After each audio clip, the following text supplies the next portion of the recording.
Rain hammered the cathedral windows as billionaire crime lord Kyle Serrano kissed his arranged bride for the first time.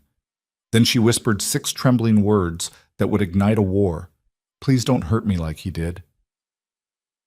Beneath her diamond veil, Celine Vale carried bruises from 4 years of torture by the man watching from the front row, celebrated philanthropist Lucien Varela, who owned her like property.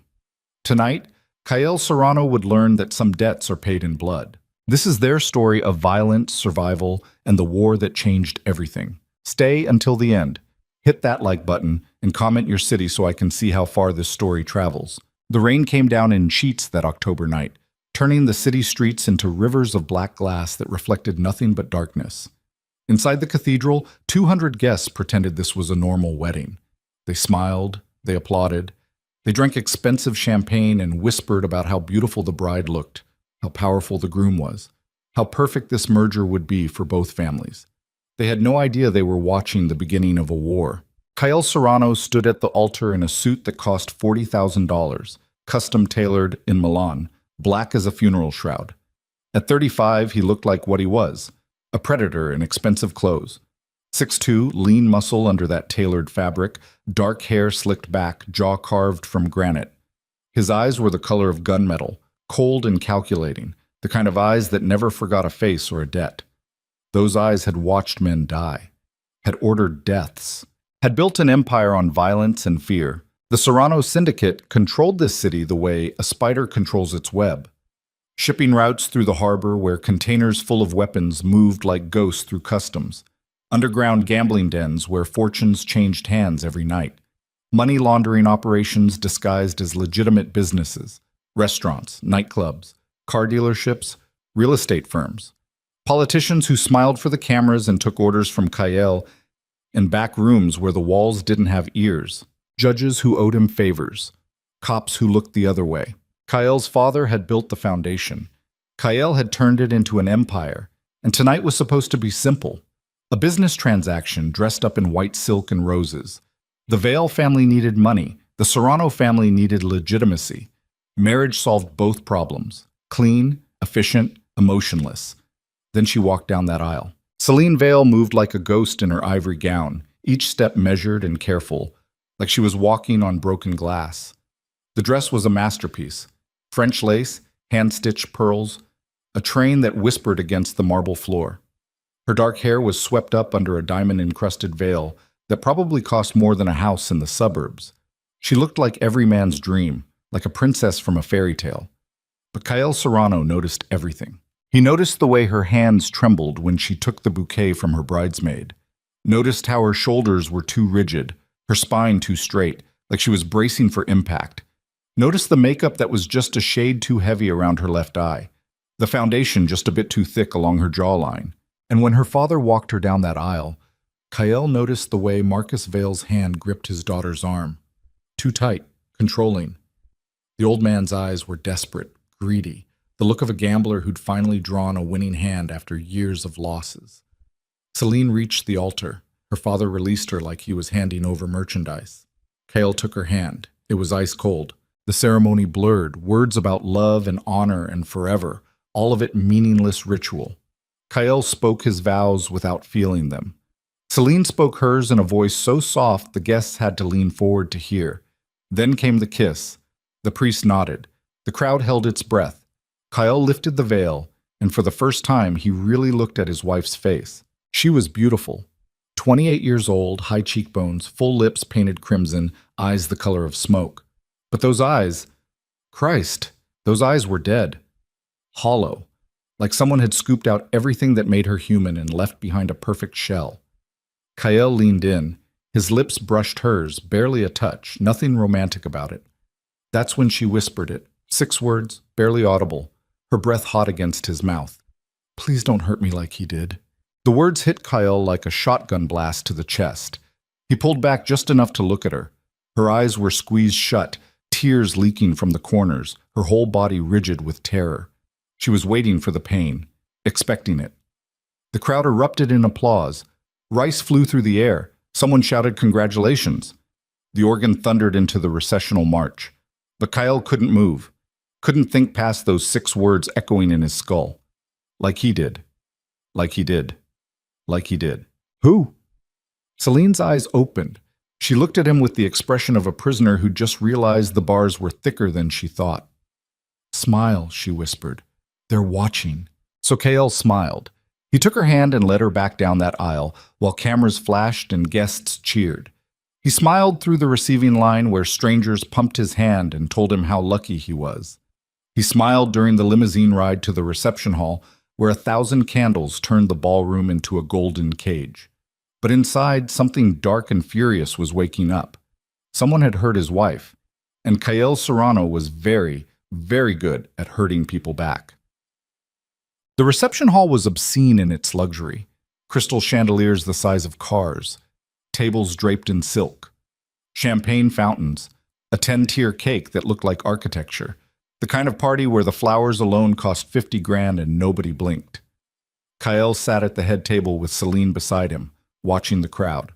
Politicians glad-handing mobsters, business rivals pretending to be friends, women in designer gowns that cost more than cars, men in tuxedos that hid shoulder holsters. This was his world. These were his people. But Kael wasn't watching them. He was watching his wife. Celine sat perfectly still, barely touching her food. She smiled when required, nodded at the right moments, played the role of blushing bride with mechanical precision, but her hands never stopped shaking. You should eat, Kael said quietly. Long night ahead. She flinched at his voice. Actually flinched, like his words were a physical blow. I'm not hungry, she said. Her voice was flat, empty. But thank you. Thank you. Like he was a stranger. Like they hadn't just promised to spend their lives together. Kael's jaw tightened. Who hurt you? Celine's fork clattered against her plate. She didn't look at him. I don't know what you mean. The bruises under your makeup, the way you flinch every time someone moves too fast, the fact that you just begged me not to hurt you like he did. Kael's voice was low, dangerous. So I'll ask again. Who hurt you? Celine's breathing went shallow, her fingers twisted in her lap, knuckles white. It doesn't matter, she whispered. It's done. It's over. It matters to me. Why? She finally looked at him, and there was something fierce in her dead eyes now, something bitter and broken. You don't know me. I don't know you. This is a business arrangement, my father's debts for your family's reputation. That's all this is. Kael leaned closer, close enough that only she could hear. Maybe, but you're my wife now, and nobody touches what belongs to me. Ever. Celine laughed. It was a horrible sound, sharp and cracked. I've belonged to men my whole life. You're just the latest owner. Before Kael could respond, someone tapped a knife against a champagne glass. The sharp ringing silenced the room. Speech, someone shouted. Let's hear from the groom. Kael stood, buttoned his jacket, smiled that predator's smile that made weak men nervous. Thank you all for coming, he said. His voice carried across the ballroom without effort, commanding attention. Tonight we celebrate not just a marriage, but a partnership. 2 families united, 2 futures merged. The crowd applauded. Kael kept talking, saying all the right things about honor and tradition and legacy. But his eyes were scanning the room, looking for someone who didn't fit, someone watching Celine the wrong way. And then he found him, back corner table, half hidden in shadows. A man in his 50s, silver hair, tailored tuxedo, champagne glass in hand. Handsome in that aristocratic way, sharp nose, thin lips, cold blue eyes. He wasn't watching Kael, wasn't watching the crowd. He was watching Celine. And the look on his face, Christ, the look on his face was possession, ownership. The way a man looks at property he's not quite ready to let go. Celine had gone rigid in her chair. She wasn't looking at the man, but Kael could see the terror bleeding through her perfect composure. See the way her breathing had gone shallow and fast. She knew he was there. She was terrified he was there. Kael finished his speech, raised his glass. The crowd drank. Then he leaned down and whispered in Celine's ear. Who is that? Back corner, silver hair. Celine's champagne glass slipped from her fingers. It shattered against the table, liquid and glass exploding across white silk. The man in the corner smiled. "That's Lucienne Varela," Celine whispered. Her voice was breaking apart.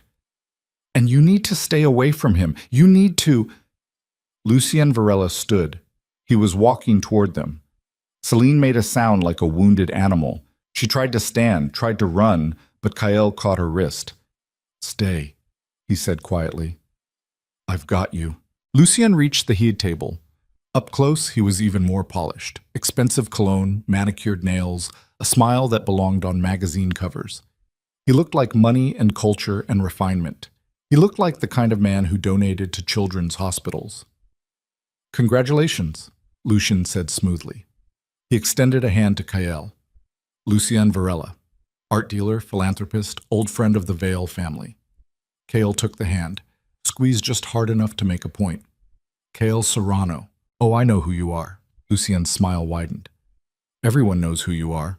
He turned to Celine. "And Celine, you look absolutely radiant. Marriage suits you." Celine couldn't speak. She was frozen, trapped between two predators, her face drained of color. Kael felt something cold and violent settle in his chest. He knew that look in Lucien's eyes, had seen it before in men who hurt women for pleasure, men who got off on fear and control. "Thank you for coming," Kael said. His voice was silk over razors. "I'm sure Celine appreciates your support." "We go way back," Lucien said. He reached out, touched Celine's shoulder. Just a brief touch, casual, innocent. Celine made that wounded sound again, and Kael saw it. When Lucien's fingers brushed Celine's bare shoulder, the makeup shifted, just for a second, just enough. Bruises. Finger-shaped bruises. Dark purple against pale skin. Fresh. Recent. Maybe a day old. Lucien saw Kael notice, saw the recognition in his eyes, and the bastard smiled wider. "I should let you two enjoy your evening," Lucien said. He squeezed Celine's shoulder once, hard enough to make her gasp. "Congratulations again. I'm sure you'll be very happy together." He walked away, disappearing into the crowd like smoke. Celine was shaking so hard her teeth were chattering. "He's going to kill me," she whispered. "Oh God, he's going to kill me." Kael stood, buttoned his jacket, bent down and scooped Celine out of her chair like she weighed nothing. "We're leaving," he told his security chief, a mountain of muscle named Torres, who materialized at his shoulder. "Now!" "Sir, the reception isn't—" "I don't give a fuck. Clear a path to the car." Torres knew better than to argue. He and 3 other guards surrounded Kael as he carried Celine through the ballroom. Guests stared, whispered, cameras flashed. Kael didn't care. The limousine was waiting outside, engine running, rain still hammering down. Kael climbed in with Celine in his arms, and Torres slammed the door behind them. "Drive," Kael told the driver. "The penthouse. Don't stop for anything." The car pulled away from the curb, tires hissing on wet pavement. Inside, Celine was sobbing now. Not delicate tears. Harsh, ugly crying that came from somewhere deep and broken. Kael held her. Didn't say anything. Just held her while she fell apart in her wedding dress, mascara running down her face, her whole body shaking with terror and relief and grief all mixed together. "I'm sorry," she gasped between sobs. "I'm sorry. I'm sorry. I'm—" "Stop." Kael's voice was gentle but firm. "You have nothing to apologize for." "You don't understand. He'll come for me. He always comes for me. And now you're involved, and he'll hurt you too, and—" "Celine." Kael caught her face in his hands, forced her to look at him. "I need you to listen to me very carefully. I am Kael fucking Serrano. I run this city. I've killed more men than you've met in your entire life, and that piece of shit philanthropist doesn't scare me even a little bit." Celine stared at him like he'd just spoken a foreign language.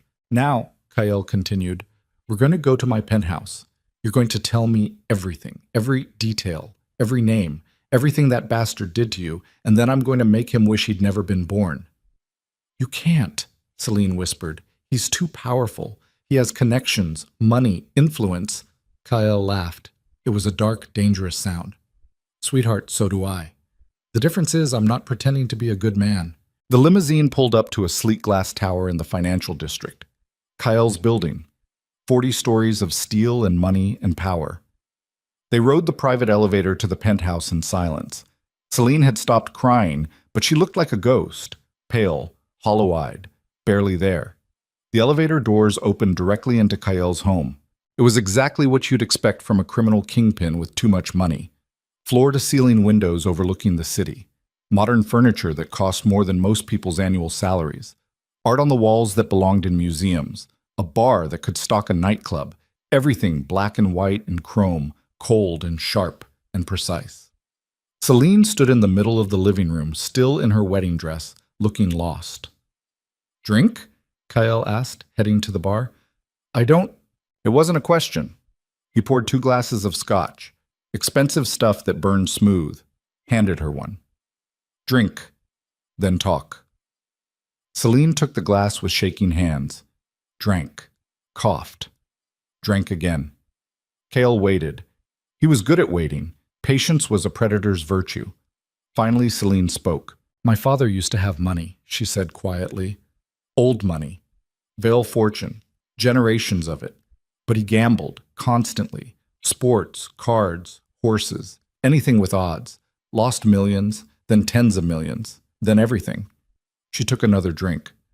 4 years ago, he was into some very bad people for $30 million. The kind of people who don't negotiate, who don't accept payment plans, the kind who would have killed him and dumped his body in the harbor. Kael knew those people. Some of them worked for him. "Lucien Varela paid the debt," Celine continued. Her voice was getting harder now, bitter. "All 30 million. Wrote a check like it was nothing. My father was so grateful. Called Lucien his savior, his guardian angel." "There was a condition," Kael said. "It wasn't a question. Me." Celine looked at him with those dead eyes. "I was the condition. Lucien wanted me. And my father who was supposed to protect me, who was supposed to love me, he said yes. He sold me for $30 million and never looked back." Kael's hands tightened around his glass. He wanted to break something, wanted to find Marcus Vale and throw him off this fucking building. "At first, Lucien was charming," Celine said. "Flowers, gifts, dinners at expensive restaurants. He told me I was beautiful, told me he loved me. I was 24, scared, and I wanted to believe him. Wanted to believe this could work." She laughed that horrible laugh again. "Then he showed me who he really was. The first time I disagreed with him about something, I can't even remember what, he backhanded me across the face, broke my cheekbone. Then he cried, apologized, said he'd never do it again. Bought me a diamond necklace worth $200,000. Kael felt something cold and murderous settling in his bones. It got worse. He controlled everything. What I wore, where I went, who I talked to, he isolated me from everyone. My friends stopped calling. My family, her voice cracked. My family knew. They knew what he was doing to me, and they didn't care. Because Lucien kept paying, kept throwing money at my father's debts, and I was the price. She drained her scotch, set the glass down with a sharp crack. He beat me, regularly, for 4 years. Sometimes for real reasons. If I spoke wrong, looked at someone wrong, breathed wrong. Sometimes for no reason at all. Just because he could. Because I belonged to him and he could do whatever he wanted. Kael was going to kill Lucien Varela.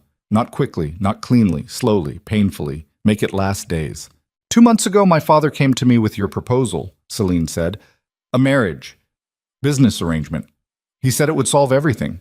Said Lucien had agreed to let me go, that the debt was paid, that I could have a fresh start. Lucien agreed to let you go, Kael repeated slowly. But the bruises on your shoulder are fresh, from yesterday, maybe today. Celine nodded. Last night. He came to my family's house, said he wanted to say goodbye, to give me one last gift. The gift was pain. The gift was a reminder. Celine's voice dropped to a whisper. He told me that marriage doesn't mean anything, that I'll always belong to him, that if I ever tell anyone what he did, he'll destroy me, destroy my family, make sure I suffer for the rest of my life. She looked at Kael with something like desperation. So you understand why you can't do anything, why we just have to pretend this never happened. Lucien Varela is dead, Kael said quietly. He just doesn't know it yet. Celine shook her head. You don't understand. He's not some street thug you can disappear. He's a billionaire, art mogul with connections to museums, politicians, the media. He donates millions to charity, has buildings named after him. If he dies suspiciously, people will investigate. Your name will come up. The Serrano Syndicate will... I don't care. Cale set his glass down and crossed to where Celine stood. Let me tell you something about power. Real power. It's not about money or connections or how many charity galas you attend. It's about fear. About making people understand that there are consequences for their actions. He touched her face gently, carefully, like she was made of glass. You're my wife now. Maybe this started as business. Maybe neither of us wanted this. But you're mine, and I protect what's mine. No exceptions, no negotiations. Celine was staring at him like he was speaking a language she'd forgotten existed. He hurt you, Kyle said. His voice was soft, but there was murder in it. Cold, calculated murder. He put his hands on you, left bruises, made you afraid to breathe, and then he had the balls to show up at our wedding and threaten you. He leaned closer. That ends tonight. By the end of this week, Lucien Varela will understand what it means to cross me. By the end of the month, he'll be begging me to end his suffering. And by the end of the year, he'll be a footnote, a warning, a story people tell about what happens when you touch something that belongs to Kale Serrano. A tear slid down Celine's cheek, then another. Why? She whispered. Why do you care? Kyle didn't have a good answer for that. Maybe because he'd seen his little sister suffer at the hands of a man who thought power gave him the right to hurt. Maybe because he knew what it was like to be helpless and broken. Maybe because somewhere under all the violence and blood and moral compromise, there was still a shred of humanity left in him. Or maybe he just really hated men who hurt women. Because I can, he said finally, and because nobody else will. Celine broke then. Really broke. She collapsed against his chest, sobbing so hard her whole body shook. Kyle held her, one hand on the back of her head, the other around her waist, and let her cry out 4 years of pain and terror and isolation. Outside the windows, the city glittered like a carpet of stars. Kyle's city. His empire.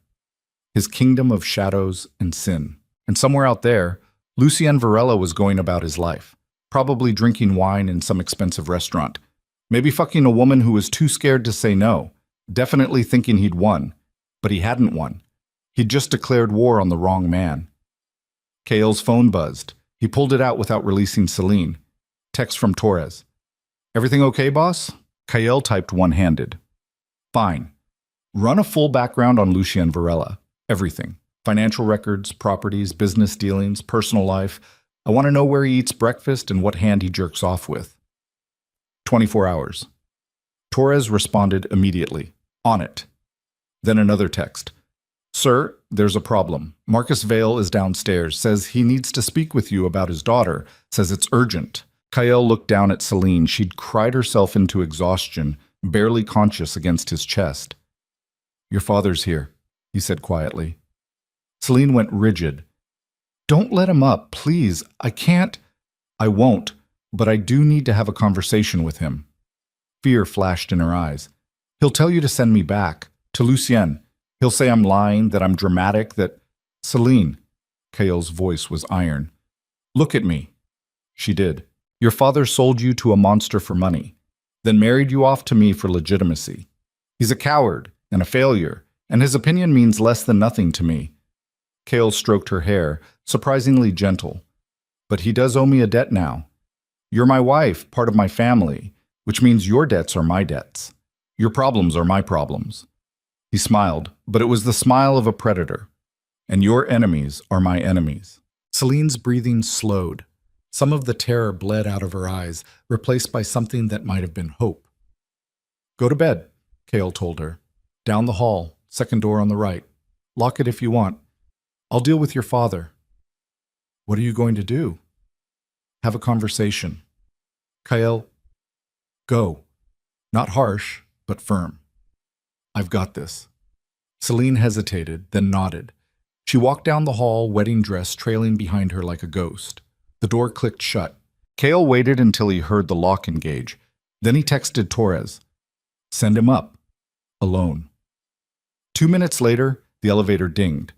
Marcus Vale stumbled out, drunk and desperate, still wearing his wedding tux. The old man reeked of whiskey and cigars, his face flushed and sweating. Serrano, Marcus slurred. We need to talk about... Kael's fist caught him in the stomach. Hard, professional. The kind of hit that drove all the air from a man's lungs without breaking ribs. Marcus collapsed, gasping, clawing at the floor. Kael crouched beside him, grabbed a handful of his hair, pulled his head back. Let me make something very clear, Kael said quietly. Your daughter is my wife now. Mine. Which means you have no claim on her, no rights, no say in her life. You sold those when you traded her to Lucian Varela for $30 million. I had no choice, Marcus wheezed. The debt. You always have a choice. You chose money over your daughter. You chose to stand by while a monster tortured her for 4 years. You chose to be a coward. Kael released Marcus's hair, let his head crack against the marble floor. So here's what's going to happen. You're going to leave this building. You're going to go back to whatever hole you crawled out of. And you're never going to contact Celine again. Not a call, not a text, not a letter. She doesn't exist to you anymore. But she's my daughter. No. Kael's voice was absolute zero. She was your daughter. Now she's my wife. And if you ever come near her again, if you ever try to contact her, if you even think about her too hard, I will personally throw you off this building and watch you bounce. He stood, straightened his jacket, looked down at Marcus like he was examining a bug. Do we understand each other? Marcus nodded frantically, blood leaking from his nose where it had hit the floor. Good. Kael hit the elevator button. Torres will escort you out. And Marcus? Tell Lucian Varela I'm coming for him. Tell him the clock is ticking. Tell him to enjoy whatever time he has left. The elevator doors opened. Torres stepped out, grabbed Marcus by the collar, dragged him inside. Make sure he leaves the building, Kael said. And make sure he knows what happens if he comes back. Torres grinned. He was very good at delivering that kind of message. The elevator doors closed. Kael stood alone in his penthouse, surrounded by luxury and silence and the ghosts of violence yet to come. His phone buzzed again. Unknown number. He almost ignored it. Then he saw the message. Congratulations on the marriage. She looks beautiful tonight. Almost as beautiful as she did last night when I had her. Remember, she'll always be mine. LV attached was a photo. Celine, yesterday, bruised and crying in what looked like Lucian's bedroom. Kael stared at the message for a long time. Then he smiled. Not a nice smile. Not a human smile. The smile of a man who'd just been given permission to do what he did best. Destroy. He forwarded the message to Torres with 3 words. Game on, brother. Then he walked down the hall to the guest room where Celine was locked behind a door, probably crying, probably terrified, probably certain that her life was over. He knocked gently. Celine, it's me. Silence. Your father's gone. He won't bother you again. More silence. Then the lock clicked. The door opened a crack. Celine stood there in an oversized t-shirt she'd found somewhere, wedding makeup smeared down her face, looking about 16 years old and completely broken. Did you hurt him? She asked. Yes. Good. She opened the door wider. I can't sleep, she said quietly. Every time I close my eyes, I see... She stopped, swallowed. Can you stay? Just be in the room? You don't have to talk or anything. Just be there? Kael had killed men for asking less of him, but this broken woman with dead eyes who'd whispered 6 words that started a war, she could ask him anything. Yeah, he said, I can do that. He followed her into the guest room. She climbed into bed, pulled the covers up to her chin like a child afraid of monsters. Kael sat in the chair by the window watching the city lights. Thank you, Celine whispered, for listening, for believing me, for... Whoop! Sleep, Kael said. We've got work to do tomorrow. What kind of work? Kael looked at her. Rain hammered against the windows. Lightning flickered in the distance. The kind that ends with Lucian Varela wishing he'd never been born. Celine closed her eyes. For the first time in 4 years, she slept without nightmares. And in his chair by the window, Kael Serrano sat watch over his broken bride and planned the systematic destruction of the man who'd hurt her. By dawn, Lucian Varela's world would begin to crumble. He just didn't know it yet. Checking. Will end Part 1. The war has begun, but Lucien has no idea what's coming. Kael's empire is about to become a weapon aimed at one man's throat. Tomorrow, the city will wake up to find its beloved philanthropist's world starting to collapse. And Celine will have to decide: stay in the shadows or step into the light and fight back. The real violence hasn't even started yet. Dawn broke over the city like a knife wound, red and raw and bleeding across the skyline. Kael hadn't slept. He'd sat in that chair all night, watching Celine breathe in the darkness, watching the city lights flicker and die as morning came. His mind had been working, planning, calculating every move in the war he was about to start. At 6 a.m., his phone lit up with the first report from Torres. Kael read it twice, then he smiled. Lucien Varela was about to have a very bad day. Bakit? Celine woke to sunlight streaming through unfamiliar windows and the smell of coffee. For 3 seconds, she forgot where she was. Then memory crashed back: the wedding, the reception, Lucien's smile, Kael's promise, and her stomach twisted into knots. She sat up. The oversized t-shirt had twisted around her body during sleep. Her wedding dress was a crumpled mess on the floor, diamonds and lace and silk looking obscene in the morning light.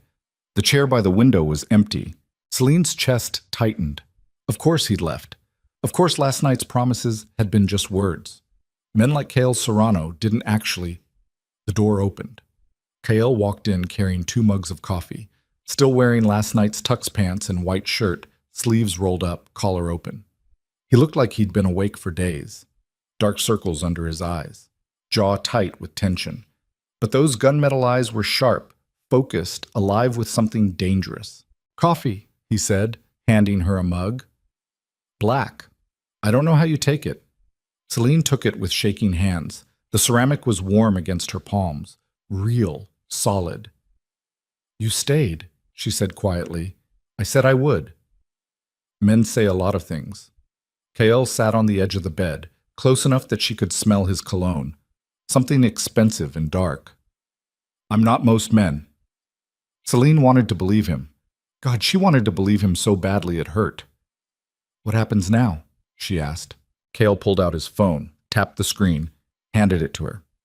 "Read." It was a news article, time-stamped 40 minutes ago. The headline made her breath catch.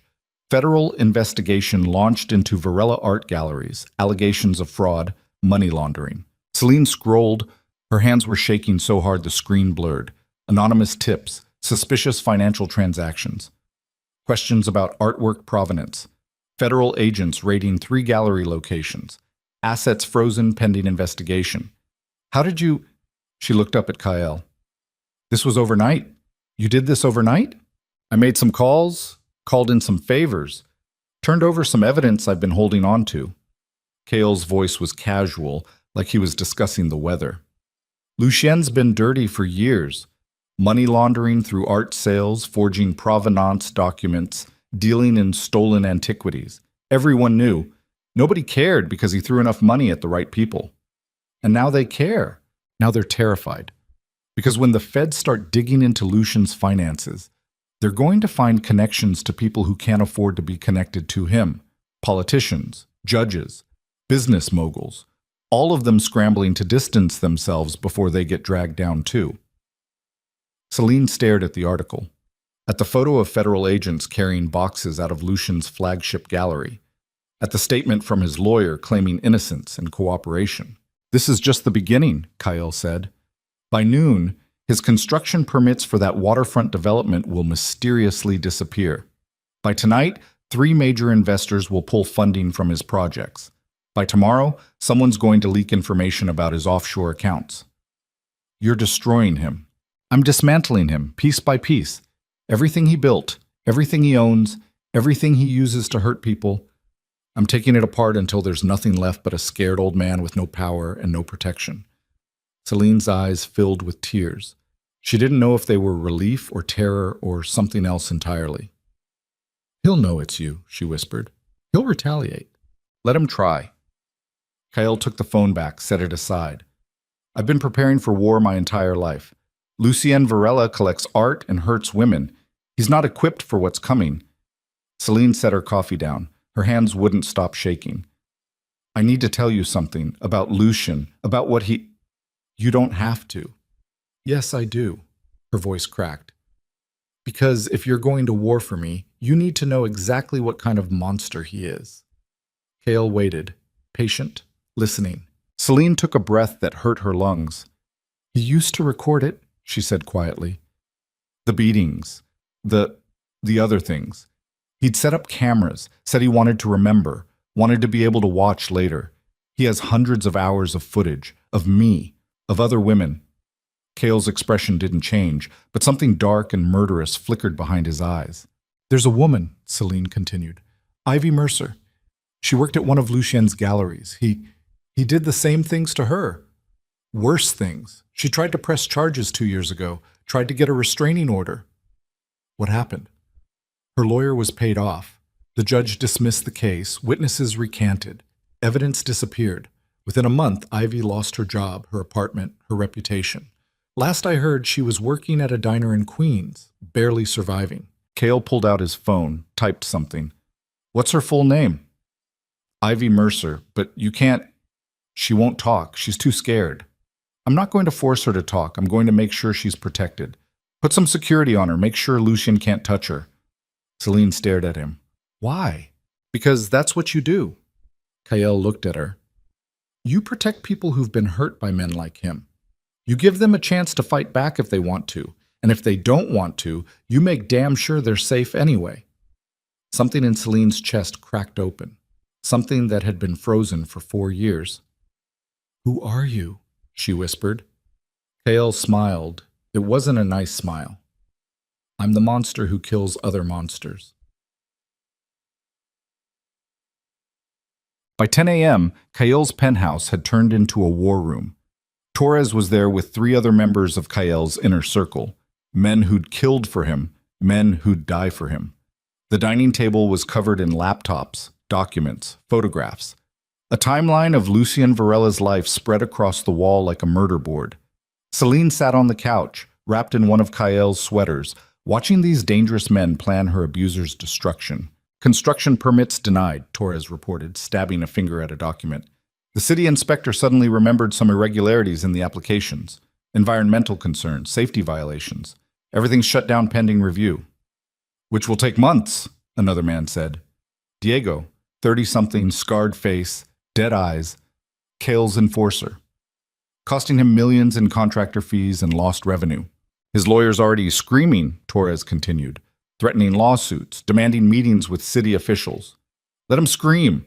Kael was standing at the window, hands in his pockets, watching the city below. What about the investors? 3 pulled out this morning. 2 more are nervous. By end of day, I'd say 5 total. Make it 6. Find out who's still in and make them an offer they can't refuse. Better terms, safer investments, anything. I want Lucien's portfolio empty by Friday. Diego grinned. You're really going for the throat. I'm going for everything. Kael turned from the window. What about the offshore accounts? Still working on it, Torres said. But I've got a contact at FinCEN who owes me. Should have something by tonight. Good. Once we expose those accounts, we leak it to the press. Let the IRS and FBI fight over who gets to prosecute him first. Selena watched this unfold with a kind of numb fascination. These men were talking about destroying a billionaire's empire like they were planning a grocery run. Casual, efficient, no hesitation.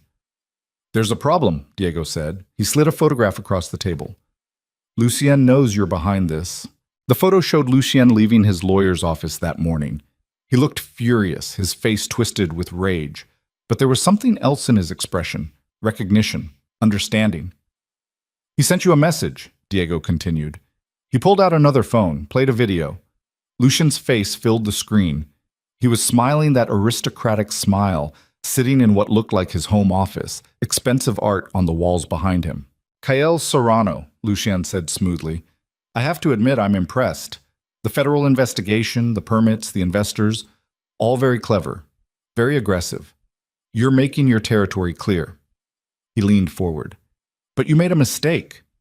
You think Celine is yours now. You think marriage means protection. You think I'll just walk away from 4 years of investment. Lucien's smile widened. Let me tell you a story. When I was young, my father taught me how to break horses. You don't use force, you use patience, pressure. You break their spirit slowly, methodically, until they understand that resistance is pointless, that obedience is the only option. He picked up a glass of wine, swirled it. Celine is my horse, Kyle. I've spent 4 years breaking her, training her, teaching her that she belongs to me. And you're just a stable she's visiting. Eventually, she'll come back to where she belongs, because that's what broken things do. The video ended. Silence filled the penthouse. Then Celine stood up, walked to the laptop, replayed the video, watched Lucian's face, his smile, his absolute confidence that he owned her. And something inside her snapped, not broke. Snapped, like a rope pulled too tight, finally giving way. "I want to testify," she said. Everyone turned to look at her. "What?" Kale said. "I want to testify. Against him.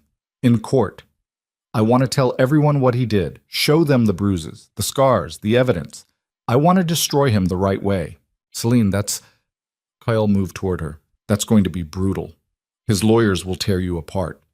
They'll question everything, your credibility, your motives, your mental state.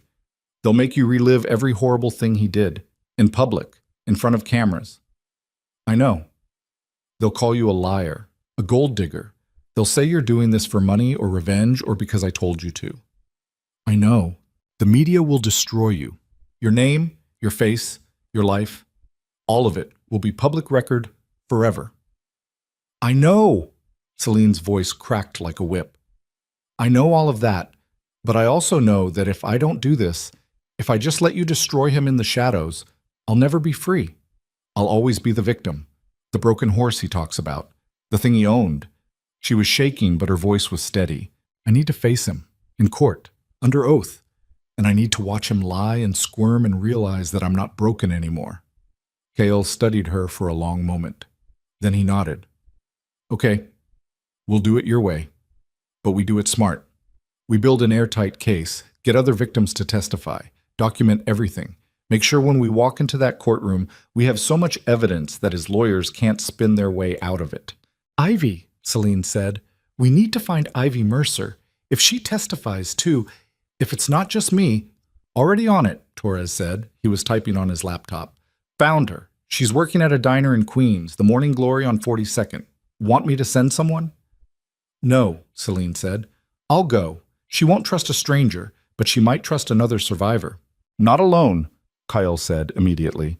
"Torres, Diego, you go with her. Full security detail. Lucian knows where this is heading. He's going to try to stop it. Basic." The Morning Glory diner looked like every other Queens diner. Faded vinyl booths, coffee that tasted like burnt dirt, a menu that hadn't changed since 1987. It was 11:30, the lunch rush just starting, and the place smelled like grease and desperation. Ivy Mercer was serving coffee to a table of construction workers when Celine walked in. She was 26, thin to the point of gaunt, dark circles under her eyes that no amount of makeup could hide. Her hand shook as she poured coffee. Her smile was mechanical, practiced, dead. Celine recognized that smile. She'd worn it for 4 years. Torres and Diego waited outside in the SUV, watching the street. Kyle had wanted to come, but Celine had insisted on doing this alone. Some conversations needed to be between survivors.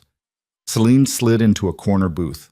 Waited. Ivy came over with a pot of coffee and that dead smile. "What can I get you?" "Just coffee, and 5 minutes of your time." Ivy's smile faltered. "I'm working." "I know, but I need to talk to you about Lucian Varela." The coffee pot slipped from Ivy's hand. It shattered against the linoleum, ceramic, and coffee exploding everywhere. Every head in the diner turned. "Shit," Ivy breathed. She was staring at Celine like she'd seen a ghost. You're Celine Vale. You married that crime boss. I saw it on the news. Serrano. Celine Serrano now." Celine kept her voice low, calm. "And yes, I married Kyle, but that's not why I'm here." Ivy was backing away. "I don't know anything. I can't help you, please, just, he hurt you too." Ivy froze.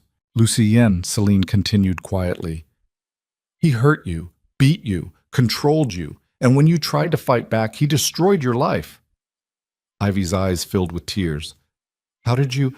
Because he did the same thing to me, for 4 years. The diner manager appeared, red-faced and angry. Ivy, what the hell? Clean this up. Give her a minute, Selene said. She pulled out her wallet, dropped $200 on the table. For the coffee. And her time. The manager looked at the cash, looked at Celine's clothes, expensive even though she'd borrowed them from Khalil's ex-girlfriend's closet that he kept in storage for some reason. Looked at Torres and Diego visible through the window, clearly bodyguards. 5 minutes, he muttered, snatching the cash. Ivy collapsed into the booth across from Celine. She was shaking so hard her teeth chattered. I can't, she whispered. I tried. 2 years ago I tried to press charges and he destroyed me. I lost everything. My job, my apartment, my credibility. He made sure no one would ever hire me again, made sure everyone thought I was crazy. I know. The lawyers, the judge, the witnesses, everyone was either paid off or terrified. I had bruises, photographs, evidence, and it didn't matter. Nothing mattered because Lucien has money and power and connections. I know. So why are you here? Ivy's voice broke. Why are you dragging this back up? I've spent 2 years trying to forget, trying to survive, and now you? Because this time it's different, Celine said. This time he doesn't have the power. My husband is destroying his empire piece by piece. Federal investigations, frozen assets, investors fleeing. Within a month, Lucien won't have the money or connections to protect himself. Ivy stared at her. Your husband, the mob boss. Yes. You're asking me to testify against Lucien Varela, in court, in public, with the mob backing me. I'm asking you to help me put him in prison, where he belongs, where he can't hurt anyone else. Ivy laughed. It was a broken, bitter sound. You think testifying will fix this? You think a courtroom will give us justice? I tried that. It didn't work. You tried alone. This time, we do it together. Multiple victims, multiple testimonies, evidence from federal investigations. And Kyle, my husband, he's making sure Lucien can't pay his way out, can't threaten witnesses, can't make evidence disappear. By doing what? Threatening people himself? By being scarier than Lucien. Ivy looked out the window at Torres and Diego, at the blacked-out SUV that screamed organized crime, at the world Celine had married into. I'm terrified, Ivy whispered. Me too. If I do this, he'll kill me. Even without his empire, he'll find a way. Not if we put him in prison first. Celine reached across the table, took Ivy's trembling hand. I know what you've been through. I know the nightmares. I know what it's like to see his face every time you close your eyes. I know what it's like to be so broken you can't remember what whole feels like. Tears were streaming down Ivy's face. But I also know, Celine continued, that we deserve better. We deserve to look him in the eye and watch him face consequences. We deserve to take back the power he stole from us. I'm scared. I'm scared too. But I'm more angry than scared now, and anger is fuel. Ivy wiped her eyes, looked at Celine for a long moment. If I do this, she said slowly, I need protection, real protection, because the second Lucien knows I'm involved, he'll come for me. You'll have it. 24/7 security. New apartment. New identity if you want it. Kale's already arranging it. Just like that, your husband will just... He protects what's his. And right now, anyone helping me is his. Ivy pulled her hand back, stared at it like she didn't recognize it, like she was seeing herself clearly for the first time in years. Okay, she whispered. Okay, I'll do it. I'll testify. Celine felt something unlock in her chest. Relief. Hope. The beginning of something that might eventually be healing. Thank you. Don't thank me yet. This is going to get ugly. It already is ugly. Now we're just making sure everyone else sees it too. They were halfway back to the penthouse when Torres's phone rang. He answered, listened, his face going hard. Fuck, he muttered. Yeah, we're 5 minutes out. Lock it down. He hung up. Met Kale's eyes in the rearview mirror. We've got a problem, boss. Lucien just showed up at your building. He's in the lobby. Says he wants to talk. Celine's blood went cold. He's there? Right now? Security won't let him up, but he's refusing to leave. Says he'll wait as long as it takes. He's baiting us, Diego said. Wants you to come down. Wants a confrontation in public where he can play the victim. Or, Kyle said quietly, he's desperate, cornered, making stupid moves because his empire is crumbling and he's losing control. What do we do? Celine asked. Kale thought for a moment, then smiled. We give him what he wants. Torres, call ahead. Have security escort him to the private conference room on the ground floor. Diego, you're with me. Celine, you stay in the car until I... No. Celine's voice was hard. I'm coming. He's there because of me. I'm not hiding. Celine, I said I'm coming. Kyle looked at her, saw something in her eyes that hadn't been there yesterday, something fierce and unbroken. Okay, he said, but you stay behind me. And if anything goes wrong, you run. Understood? Understood. The SUV pulled into the underground garage. They took the private elevator up to the ground floor, walked through the marble lobby while curious eyes followed them. The conference room was at the back, glass walls, expensive furniture, designed for corporate meetings. Lucian Varela sat at the head of the table like he owned the place. He'd changed clothes since the video this morning. Now he wore a charcoal suit that probably cost 20 grand, crisp white shirt, Italian shoes. His silver hair was perfect. His smile was perfect. He looked like money and power and untouchable elegance, but his eyes were desperate. Kale walked in first, Celine and Diego behind him. Torres stayed by the door. Lucien, Kale said pleasantly, this is unexpected. Is it? Lucian stood. You've spent the last 24 hours destroying my life. I thought a face-to-face conversation might be productive. Productive for who? For everyone. Lucien's eyes slid to Celine. His smile widened. Hello, darling. Marriage suits you. You look almost happy. Celine said nothing, but her hands were clenched into fists, nails cutting into her palms. Let's skip the pleasantries, Kale said. What do you want? I want you to stop. The federal investigation, the investors, the permits, all of it. Back off. Let me rebuild.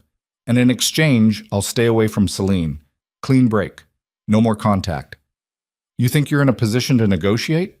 I think I'm in a position to make your life very difficult. Lucian sat back down, crossed his legs casually. See, I've been keeping records too. Financial records. Transactions between your various businesses and some very interesting offshore accounts. Shipping manifests that don't quite add up. Conversations with politicians that the media would find fascinating. He smiled. You want to destroy me with the feds? I'll drag you down with me. The Serrano Syndicate will be investigated right alongside the Varela galleries. We'll both burn. Kyle pulled out a chair, sat down across from Lucien, relaxed, casual. Interesting threat. One problem. You're assuming I care about being investigated. You should. Your empire... My empire is a hydra, Lucian. Cut off one head, two grow back. The feds have been trying to nail me for a decade. They've got nothing that will stick. Everything I do is insulated, protected, buried under layers of legitimate business and legal protection. Kale leaned forward. But you're exposed, vulnerable.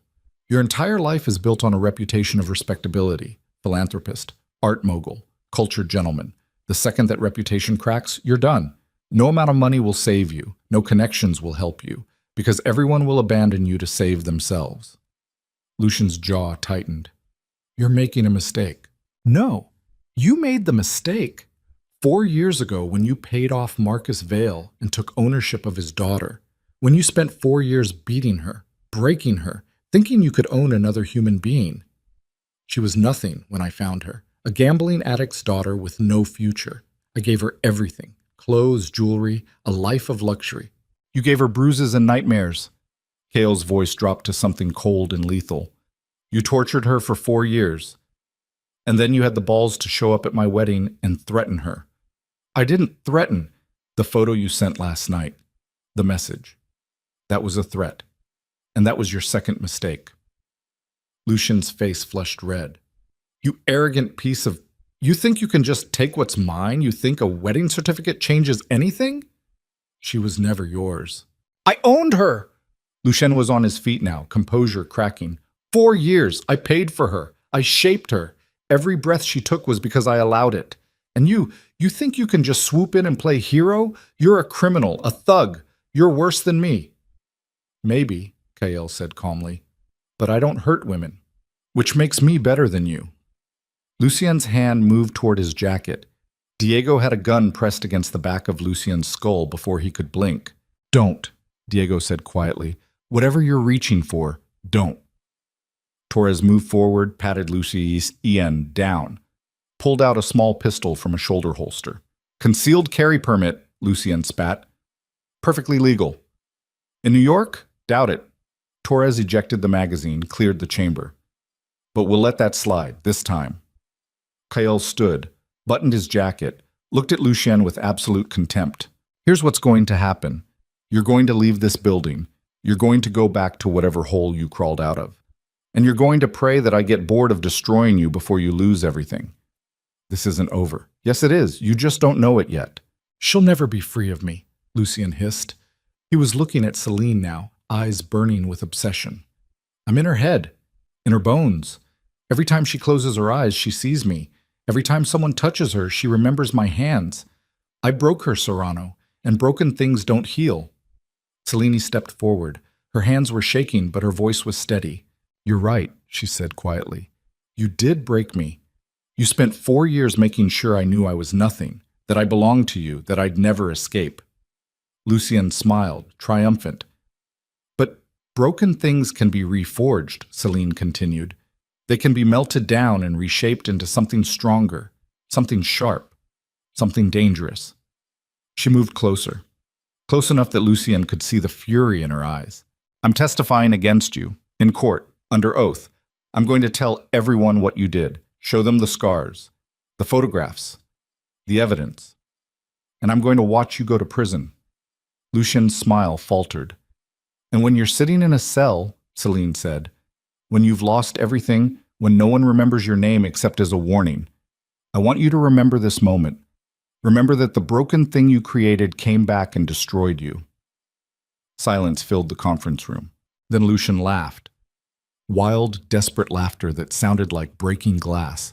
You stupid little bitch, he said. You think testifying will work? You think anyone will believe you? I'll bury you. My lawyers will tear you apart. And when they're done, everyone will know what you really are. A gold-digging whore who married a criminal for his money. Get him out, Kael said quietly. Torres and Diego grabbed Lucien's arms, started dragging him toward the door. This isn't over, Lucien screamed. She's mine. She'll always be mine. You can't protect her. I'll take her back. The door slammed shut, cutting off his screams. Celine stood in the middle of the conference room, shaking so hard she thought her bones might shatter. Then Kael's arms were around her, solid, real, anchoring her to the present. You did good, he murmured into her hair. You stood up to him. You didn't break. I feel like I'm going to throw up. That's normal. First time you face your demon, your body goes into shock. The first time, there's going to be more. The trial. When you testify, you'll have to face him again, in front of cameras, in front of the world. Celine pulled back, looked up at Kael. I can do it. I have to do it. I know. But you don't have to do it alone. You'll be there? Every second. And if he so much as looks at you wrong, I'll kill him right there in the courtroom. That would be bad for your legal defense. Worth it. Celine almost smiled. Almost. Then her phone rang. Unknown number. She almost ignored it, but something made her answer. Hello? Heavy breathing on the other end. Then a voice. Young, female, terrified. Celine Vale? Yes. Who is this? My name is Ivy Mercer. We met this morning at the diner. Ivy? What's wrong? He knows. Ivy's voice was shaking. Lucien knows I talked to you. He sent someone to my apartment. They broke in. Left a note. It says if I testify, he'll kill me. He'll make it look like suicide and no one will question it because I'm just some nobody. And where are you? Still at the diner. I'm scared. I don't know what to do. I don't have anywhere to go. No money. No. Stay there. Don't move. We're coming to get you right now. 5 minutes. Do you understand? 5 minutes and you'll be safe. Okay, okay, please hurry. The line went dead. Kale was already on his phone, barking orders at Torres. Get a team to the Morning Glory Diner in Queens, now. Full security detail, and find out who broke into Ivy Mercer's apartment. I want names and addresses in the next hour. He hung up, looked at Celine. This is what I meant about ugly, he said. Lucien's desperate. He's making moves, going after witnesses. We need to protect her. We will. But Celine, this is just the beginning. When word gets out that you're both testifying, Lucien's going to come at you with everything he has. Threats, violence, legal warfare, character assassination. He'll try to break you before you ever get to that courtroom. Then we break him first. Kale smiled, dark, dangerous, proud. That's my girl. By midnight, Ivy Mercer was in a safe house in Brooklyn with round-the-clock security. Torres had pulled 2 ex-Special Forces guys out of retirement to watch her, men who'd killed for less interesting reasons than protecting a woman from her abuser. Kale's team had also found the man who broke into Ivy's apartment. Low-level enforcer, worked for a security company that Lucien had on retainer. The man was currently in a warehouse on the docks, having a very unpleasant conversation with Diego about the consequences of threatening witnesses. Celine didn't ask for details. She was learning not to. But as she sat in Kael's penthouse, watching the city lights flicker in the darkness, she felt something shift inside her. The fear was still there. The nightmares would still come. The scars, physical and emotional, would take years to fade. But underneath all that, something else was growing. Rage. Not the wild, out-of-control rage of a victim lashing out, but cold, calculated fury. The kind that built weapons instead of throwing punches. The kind that planned wars instead of starting fights. You're thinking loud, Kael said. He'd been working at his laptop for hours, coordinating the continued destruction of Lucien's empire, but now he was watching her. I want to learn, Celine said. Learn what? How to fight, how to protect myself, how to... She gestured at the laptop, the phones, the network of power and violence that Kael controlled. How to be dangerous. Kael closed the laptop. Why? Because I never want to be powerless again. I never want to freeze when someone threatens me. I never want to be the broken thing that needs protecting. You're not a thing, and needing protection doesn't make you weak. Maybe. But learning to protect myself makes me stronger. Kael studied her for a long moment, then nodded. Okay. Tomorrow we start. Self-defense, weapons training, situational awareness, all of it. Really, you're my wife, partner, equal. If you're going to survive in this world, my world, you need to know how to be dangerous. Celine felt something settle in her chest. Not peace, not yet, but purpose. Thank you. Don't thank me yet. Training's going to hurt. You'll hate me by the end of the first week. I've survived worse pain. I know. That's why I think you'll be good at this. Celine stood, walked to the window, looked out at the city, Kael's city, the empire he'd built on blood and fear and violence. He's going to try to kill me, she said quietly. Before the trial, Lucien's going to realize that threats won't work and he'll try to kill me. Probably. You sound very calm about that. Because he'll fail. I've spent 10 years building this empire by making sure threats against me fail. And you're under the same protection now. He'd have better luck assassinating the president. What if... No, what ifs? Kael came up behind her, rested his hands on her shoulders. We deal with threats as they come. We stay 3 steps ahead. We make Lucien so busy defending himself that he doesn't have time to come after you. And if he does, then I bury him, literally. Celine should have been horrified by that. Should have been scared of the casual way Kael talked about murder. But she wasn't. Because for the first time in 4 years, she felt something other than fear. She felt safe. 3 days later, everything went to hell. Celine was at the gun range with Diego, learning to shoot. Her hands were steady now, her breathing controlled. The target downrange had a neat grouping of holes in the center mass. Good, Diego said. Again, this time faster. Celine loaded a new magazine, raised the pistol, fired 6 shots in rapid succession, all center mass. Damn, Diego muttered.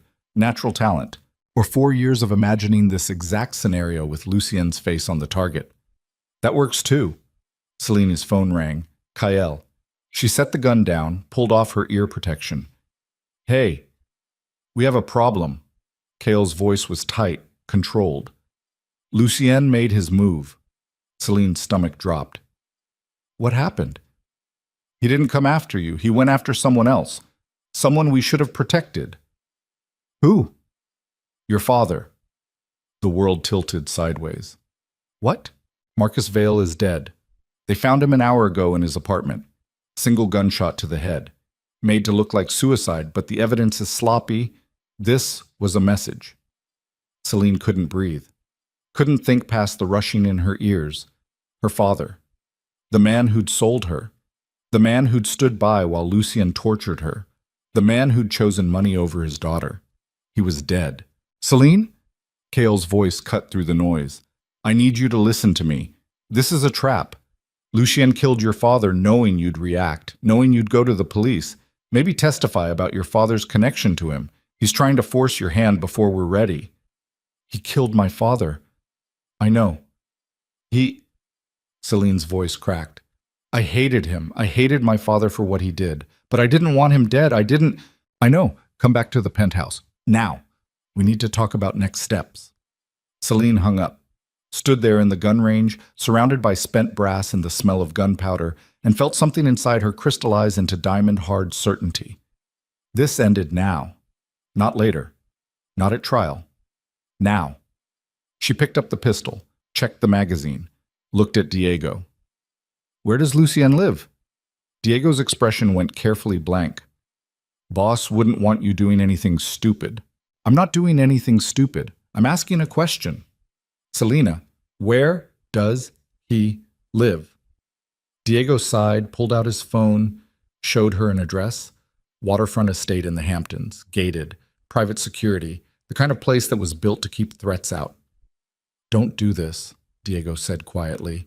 I've seen that look before, on soldiers right before they did something that got them killed. My father is dead because of me, because I married Kael, because I decided to fight back. Your father is dead because Lucien Varela is a monster who murders anyone he sees as a threat. Same thing. It's not. Selene tucked the pistol into her purse, walked toward the exit. You gonna tell Kael? She asked. Probably should. But you won't, because you understand. You know what it's like to need revenge. Diego was quiet for a moment, then, take Torres with you at least, and wear a vest. And for fuck's sake, don't actually try to kill him. We need him alive for trial. No promises. Selene walked out of the gun range into the late afternoon sun, got into her car, one of Kael's, something fast and expensive, and started driving. She knew this was stupid. Knew Kael would be furious. Knew she was walking into exactly the trap Lucien had set. But she didn't care, because sometimes revenge mattered more than survival. And sometimes the only way to stop being afraid was to face the monster head-on and refuse to blink first. The drive to the Hamptons took 2 hours, plenty of time for Selene to second-guess herself, to turn around, to call Kael and tell him what she was doing. She didn't. Lucien's estate appeared through the trees like something out of a magazine, glass and steel and modern architecture overlooking the ocean. The gate was closed, security cameras everywhere. Selene pulled up to the intercom. Hit the button. A voice answered. Yes? Tell Lucien that Selene Serrano is here to talk. Long pause. Then, one moment. The gate opened. Selene drove through, hands steady on the wheel, heart hammering against her ribs. She parked in the circular driveway. Got out. The ocean wind cut through her jacket, cold and sharp. The front door opened. Lucien stood there in casual clothes. Jeans, cashmere sweater, bare feet. He looked relaxed, amused. Selene, he said, this is unexpected and incredibly stupid. We need to talk, do we? Or do you need to shoot me with whatever's in your purse? Selene's hand tightened on her bag. Lucien laughed. Come inside. Let's have a conversation, like civilized people. You killed my father. Did I?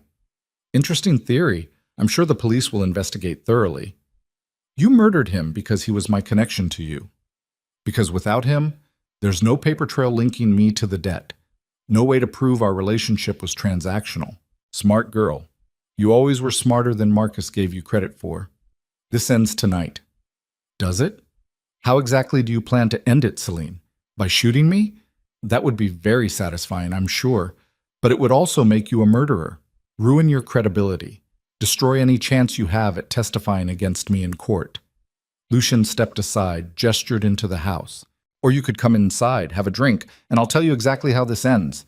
Because despite what your criminal husband thinks, I'm still 3 moves ahead. Celine knew she should leave, should call Kael, should run. But she walked through that door anyway, because some conversations had to happen face to face. Some wars had to be fought on enemy ground, and some monsters needed to look their victims in the eye and see that they weren't victims anymore. The door closed behind her with a sound like a coffin lid dropping, and Celine Serrano walked into the darkness, knowing she might not walk back out. End part 2. Celine has walked into Lucien's trap, alone, armed, and dangerous. Kael doesn't know where she is. Torres and Diego are minutes behind, but might be too late. And Lucien has been planning this confrontation since the moment she married Kael. Inside that house, 4 years of violence and survival will collide. Only one of them walks out alive. But which one? The house smelled like money and death. Not literal death, not yet, but the kind of sterile perfection that came from a life built on control and violence. White marble floors. Modern art that probably cost more than most people earned in a lifetime. Floor-to-ceiling windows overlooking the Atlantic, waves crashing against private beach in the darkness outside. Celine's hand stayed on her purse, on the gun inside. Her finger itched to pull it out, to end this right here, right now. But Lucien was watching her with that same predator smile, waiting for her to make the first move, wanting her to. "Drink?" he asked, walking to a bar that looked like it belonged in a 5-star hotel. "I'm not here to socialize." "No, you're here to what? Threaten me? Kill me? Save the world from the big bad monster?" Lucien poured 2 glasses of scotch anyway. Expensive stuff, the kind that cost $1,000 a bottle. "You've been spending too much time with your gangster husband, starting to think like him. Maybe that's what I need. Someone who understands that monsters like you don't respond to reason." Lucien laughed. He crossed the room, held out a glass. When Celine didn't take it, he shrugged and drank from both, one after the other. "Not poisoned," he said, "though I appreciate the paranoia. It shows you're learning." "You killed my father." "Your father killed himself. Gambling debts he couldn't pay. Shame over what he'd done to his daughter. Take your pick. The police will write it up as suicide and everyone will move on. Except I know the truth." "Do you?" Lucien set the glasses down, moved closer. "Tell me, Celine, what do you really know? You know I paid your father's debts. You know we had an arrangement. You know I was, let's call it firm, in my expectations of you. You tortured me for 4 years. I disciplined you. There's a difference. You were wild, undisciplined. I gave you structure, purpose. I turned you into something valuable." Celine's hand moved toward her purse. Lucien held up a finger. "Before you do something stupid, you should know that there are 3 security guards in this house, all armed, all with orders to shoot anyone who threatens me. You pull that gun, you're dead before you can aim it." "Then why let me in?" "Because I wanted to see if you'd come. Wanted to see if 4 years of training stuck, or if 1 month with Kael Serrano undid all my work." He studied her face. "And I have to say, I'm disappointed. The Celine I knew would never have walked into an obvious trap, would never have let emotion override self-preservation. The Celine you knew was terrified, broken. That's not who I am anymore, isn't it? You're still reacting instead of thinking, still letting me control the board." Lucien walked to the windows, looked out at the ocean. "Your father's death wasn't about eliminating a witness. It was about making you do exactly this. Come here, alone. Angry, predictable." Celine's stomach twisted. "What are you talking about?" "I needed you away from Kael's protection, away from his security. Somewhere private where we could have a real conversation without interruption." He turned back to her. "And you walked right into it, because underneath all that newfound courage, you're still the frightened girl who does what she's told. Fuck you." There she is, the anger, the defiance. I missed that. You were so much more interesting when you fought back. Celine's phone buzzed in her pocket. She ignored it. That's probably your husband, Lucien said, calling to tell you to get out, to warn you that you're in danger, but you won't answer, will you? Because part of you wants this confrontation, needs it. 4 years of swallowing your rage, and now you finally have permission to let it out. Stop analyzing me like I'm one of your art pieces. But that's exactly what you are. A work in progress. I spent 4 years sculpting you, and Kael's trying to reshape what I created. The question is, which version of Celine is real? The broken one I owned, or the dangerous one he's building? Celine pulled the gun, fast, smooth, the way Diego had taught her. Lucien didn't flinch. Go ahead, he said softly. Shoot me. End this. But understand what happens next. My security kills you. The police investigate. They find a scorned woman who murdered the man who supposedly abused her. No trial, no testimony, no justice. Just 2 bodies and a story about a violent marriage and a jealous wife. Kael will make sure people know the truth. Will he? Or will he be too busy defending himself against murder conspiracy charges? Because that's what happens when a mob boss's wife kills someone. The feds assume he ordered it, and suddenly, instead of me in prison, it's Kael Serrano facing life without parole. Celine's hand wavered. The gun felt heavy. Wrong. You didn't think this through, Lucien continued. His voice was almost gentle now, patronizing. You came here on emotion, on rage, but rage isn't strategy. It's just noise. Then why are you scared? I'm not scared. You're talking too much, stalling, waiting for something. Celine's eyes narrowed. Where are your security guards? You said there were 3, so where are they? Lucien's smile faltered, just for a second, just enough, and Celine understood. There are no guards. You're alone. You let me in because you're desperate. Because Kael's destroyed your empire and you're scrambling for leverage. I have plenty of leverage. Like what? My father's dead. Ivy's in protective custody. Your money's frozen. Your investors fled. Your political connections abandoned you. Celine took a step closer, gun steady now. You're not 3 moves ahead. You're drowning. Lucien's face twisted. The mask cracked. All that cultured elegance peeled away to reveal something ugly and desperate underneath. You stupid bitch, he hissed. You think marrying a criminal gives you power? You think Kael Serrano actually cares about you? You're a transaction, a piece of property that changed hands. He's using you just like I did. No, he's not. Isn't he? Tell me, Celine, has he touched you? Has he demanded his husbandly rights? Or is he waiting until you're broken enough to comply without fighting? Celine's jaw tightened. He's given me space, respect, things you never understood. He's grooming you, just more patiently than I did. Lucien moved toward a desk in the corner. But fine, you want to know the truth? The real truth about your knight in shining armor? He pulled out a folder, thick manila, stuffed with documents.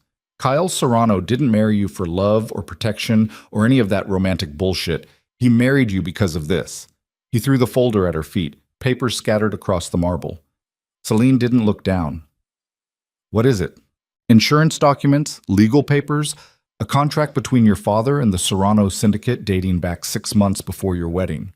Lucien's smile was vicious now. Your father didn't just owe me money. He owed Kael too. 15 million in gambling debts to a casino that Kael owns through shell companies. Celine's blood went cold. Kael offered him a deal, Lucien continued. Marry his daughter to legitimize the Serrano name. In exchange, the debt disappears. Your father jumped at it. Didn't even tell you about Kael's involvement until the wedding was already arranged. You're lying. Am I? Look at the dates, the signatures, your father's, Kael's lawyer. This was planned months before you ever met your husband. Celine's hands were shaking. She wanted to not look at the papers, wanted to believe Lucien was just manipulating her again. But she looked anyway. And there it was, her father's signature. Dates from 6 months ago. Contract terms laying out a marriage arrangement in exchange for debt forgiveness. No, she whispered. Yes. You were never anything more than a business transaction. I bought you from your father. Then Kael bought you from me. Passed around like property. Lucien's voice was poison. The only difference is, I was honest about owning you. Kyle pretends it's something noble. Celine's vision blurred. Her chest hurt. She couldn't breathe past the weight crushing her lungs. It was all a lie. Everything. Kyle's protection, his promises, his rage at what Lucien had done. He'd known. He'd known about her father's debts, about Lucien, about everything, and he'd married her anyway. Not to save her, to acquire her. I can see the wheels turning, Lucien said. He sounded almost sympathetic now. You're realizing that you traded one cage for another, that Kyle's penthouse is just a prettier prison than mine was. Shut up. He's probably tracking your phone right now, sending his thugs to collect his property. Take you back to your gilded cage where you'll be safe and controlled and— Oh! Shut up! Celine fired. The gun kicked in her hands. The sound was deafening in the enclosed space. The bullet punched through the window behind Lucien's head, glass exploding outward into the night. Lucien didn't move, just stood there, smiling like he'd won. There it is, he whispered. The violence I cultivated, the rage I built. You can't escape what I made you, Celine. Even with Kyle's protection, even with all your training, you're still mine. Celine's phone was ringing again. She pulled it out with her free hand, looked at the screen. Kyle. Her thumb hovered over the answer button. Everything in her wanted to answer, wanted to hear his voice, wanted him to explain that the documents were fake, that Lucien was lying, that everything was going to be okay. But she couldn't make herself believe it anymore. She declined the call, turned off the phone, looked at Lucien with something cold and final settling in her chest. You're right, she said quietly. I am what you made me. Broken, violent, damaged beyond repair. She raised the gun, aimed at his chest. But that means I'm also capable of this? Lucien's smile vanished. Celine, don't— The front door exploded inward. Kale came through first, gun drawn, Torres and Diego behind him. They moved like a military unit, smooth and practiced, covering angles and clearing corners. Kale's eyes found Celine, found the gun in her hand, found Lucien standing there with his hands raised. Celine, Kale said carefully, put the gun down. You knew. Her voice was hollow. About my father's debts, about the arrangement. You knew everything, and you married me anyway. Kale's jaw tightened. Let me explain. Explain what? That I'm just another business transaction? That marrying me was about wiping out a debt and gaining respectability? It's more complicated than that. Is it? Because these documents make it pretty fucking simple. She kicked the folder toward him. Papers scattered across the floor between them. Kale glanced down, saw what Lucien had shown her. His expression went carefully blank. Where did you get these? Does it matter? Are they real? Silence. Heavy. Damning. Are they real? Celine's voice cracked. Did you buy me from my father? Did you plan this whole thing months before we met? Yes, Kale said quietly. The contract is real. But Celine made a sound like something breaking inside her. The gun wavered in her hand. Celine, listen to me. You lied to me. You stood there in your penthouse and promised to protect me. Promised that I belonged to you and no one would hurt me again. And the whole time you were just protecting your investment. That's not— Then what is it? Tell me, Kyle. Tell me the truth for once in this entire fucking marriage. Kale holstered his gun, held up his hands, took a step forward. Torres and Diego stayed by the door, weapons ready, watching Lucien. 6 months ago, your father came to me, Kyle said. His voice was steady, controlled. He owed me $15 million. He couldn't pay. Usually, I'd just kill someone like that, right off the debt, but he offered me something more valuable than money. Me. Legitimacy. A marriage connection to an old money family. Something that would help me transition the Serrano businesses from criminal to legitimate. Something I needed to protect what I'd built. So you said yes. I said I'd consider it. Then I did my research, found out about you, about Lucien, about what your father had done. Kale took another step closer. I could have walked away, found legitimacy somewhere else. But when I read what Lucien had done to you, the reports, the hospital visits you tried to hide, the bruises, I made a choice. To buy me anyway. To give you a way out. The marriage contract had terms your father didn't tell you about. Clauses that gave you control. Money in your name, property rights, legal protections. If you wanted to leave after a year, you could. with enough money to disappear. Start over. Be free. Celine stared at him. You're lying. Torres, Kale said, show her the full contract. The pages Marcus Vale never showed his daughter. Torres pulled out his phone. A few taps, then he crossed the room, handed it to Celine. She read, her hands shaking, her vision blurring, and there it was.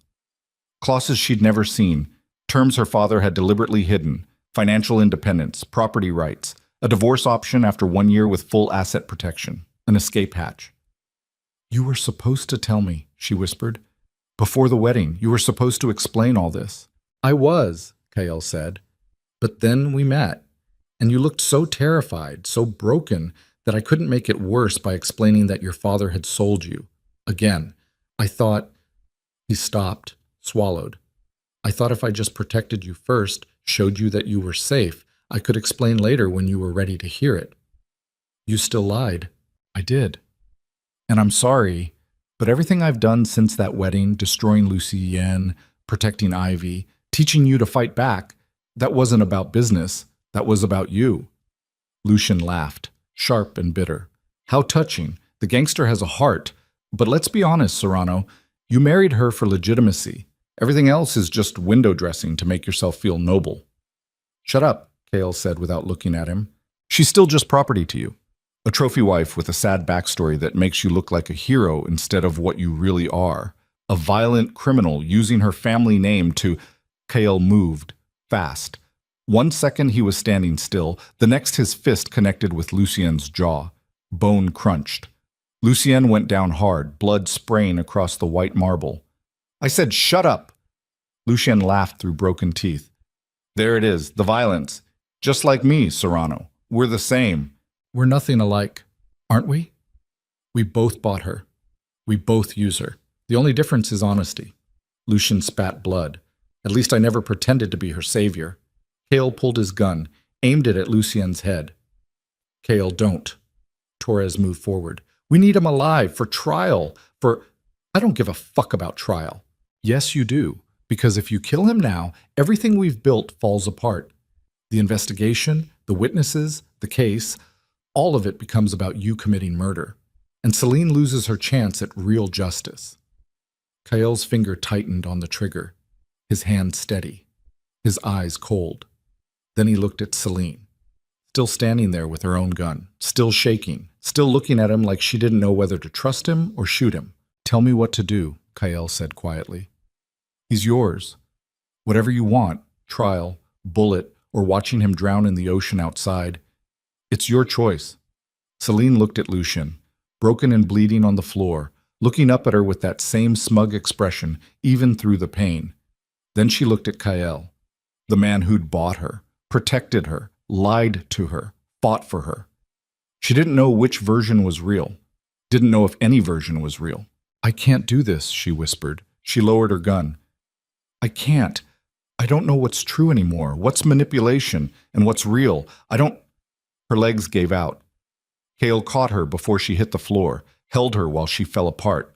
While 4 years of trauma and 1 month of hope and 10 minutes of devastating truth crashed through her all at once. Get him out of here, Kael told Torres. Take him back to the city. Lock him down. And find out who gave him those documents. Someone on our side leaked information. Torres and Diego hauled Lucien to his feet, dragged him toward the door. This isn't over, Lucien screamed. She'll never trust you. You'll never be anything but the man who bought her. Diego hit him, hard. Lucien went quiet. They disappeared into the night, engine sounds fading into the distance. Kael and Celine stayed on the floor, her crying, him holding her, the ocean crashing outside the broken window, cold air pouring in. I'm sorry, Kael said into her hair. I should have told you. Should have been honest from the beginning, but I... Stop. Celine pulled back. Her face was wrecked, mascara running, eyes red, nose bleeding slightly where she'd bit her lip too hard. I need you to answer one question, and I need the truth. Not strategy, not what you think I want to hear, just truth. Okay. Do you care about me? At all? Or am I just... Her voice broke. Just another piece on your board? Kale was quiet for a long time. Too long. Long enough that Celine's heart started breaking all over again. Then he spoke. 2 years ago, my sister was killed by a man who abused her for years, beat her, raped her, controlled every aspect of her life. I didn't know. She hid it because she was ashamed, because she thought no one would believe her, because he was wealthy and connected and convinced her that telling anyone would make things worse. His voice was rough, raw. When she finally tried to leave him, he killed her, made it look like a suicide, and Kale stopped, swallowed. I found her, saw what he'd done, saw the bruises, the fear in her dead eyes, and I knew. I knew she'd been suffering and I'd missed it. I'd failed her. Celine's breath caught. I killed him, Kale continued, slowly, painfully. Made sure he understood exactly why he was dying. But it didn't bring her back, didn't undo the years of torture, didn't give her justice, just gave me revenge. He looked at Celine, really looked at her. When I read about what Lucien did to you, I saw my sister, saw another woman trapped by a monster, and I thought, maybe this time I could do it right. Maybe this time I could save someone before it was too late. Tears were streaming down his face now, silent, uncontrolled. So yes, the marriage started as business. Yes, I knew about your father's debt. Yes, I had ulterior motives. But the second I met you, the second you whispered those 6 words during our kiss, it stopped being about legitimacy or business or anything else. It became about making sure no one ever hurt you again. He cupped her face in his hands. You're not a piece on my board, Celine. You're not property or a transaction or an investment. His voice cracked. You're the first thing I've cared about more than my empire in 10 years. And that terrifies me. Because caring about people makes you vulnerable, makes you weak. But I can't stop. I can't. Celine kissed him, hard, desperate, angry and grateful and confused all at once. Kale kissed back, his hands in her hair. Her hands gripping his jacket like she was drowning, and he was the only thing keeping her above water. When they finally pulled apart, both breathing hard, Celine rested her forehead against his. I don't forgive you, she whispered, for lying, for the contract, for buying me like I was something that could be owned. I know. But I believe you, about your sister, about caring, about trying to do the right thing in the most fucked up way possible. That's something. It's not enough, not yet. You're going to have to earn my trust, really earn it. No more secrets, no more strategy, just truth. I can do that. Can you? Because your whole life is built on secrets and strategy and controlling information. Kyle smiled, tired, genuine. Then I'll learn. For you, I'll learn. They stayed like that for a while. 2 broken people holding each other together on a marble floor in a stranger's house. Outside, the ocean kept crashing, relentless, eternal, indifferent to human suffering. Finally, Celine's phone buzzed. She'd turned it back on without thinking. Text from Torres. Boss, we have a problem. Lucien's lawyer showed up with a judge. They got him released on bail. He's gone. Celine's blood went cold. No, no, no, no. She showed Kale the message. His face went dark. Murderous. How the fuck? Another text. Someone paid his bail. 20 million cash. Came from an offshore account we can't trace. He walked out of custody 10 minutes ago. We've got people looking, but... He's running, Celine said. Her voice was numb. He knows we're coming for him, and he's running. We'll find him. I've got resources, contacts. We'll track him down and... Celine's phone rang. Unknown number. She answered without thinking. Hello? Heavy breathing. Then Lucien's voice, calm, cold, victorious. Did you really think it would be that easy? That you could just testify and make me disappear? Where are you? Somewhere you'll never find me. Somewhere your husband's money and violence can't reach. But don't worry, I'll be watching, waiting. And when you least expect it, when you finally think you're safe, I'll come back for you. You're finished, Lucien. Your empire's gone. Your money's frozen. You've got nothing. I have you. In my head. In my nightmares. In every moment of peace you think you've found. You'll never be free of me, Celine, because I own you. I'll always own you. Fuck you. Give Kale a message for me. Tell him thank you for making this so much more interesting than it had to be. I would have gotten bored with you eventually. But now, Now you're worth hunting. The line went dead. Celine sat there, phone pressed to her ear, listening to dead air and feeling her entire world collapse.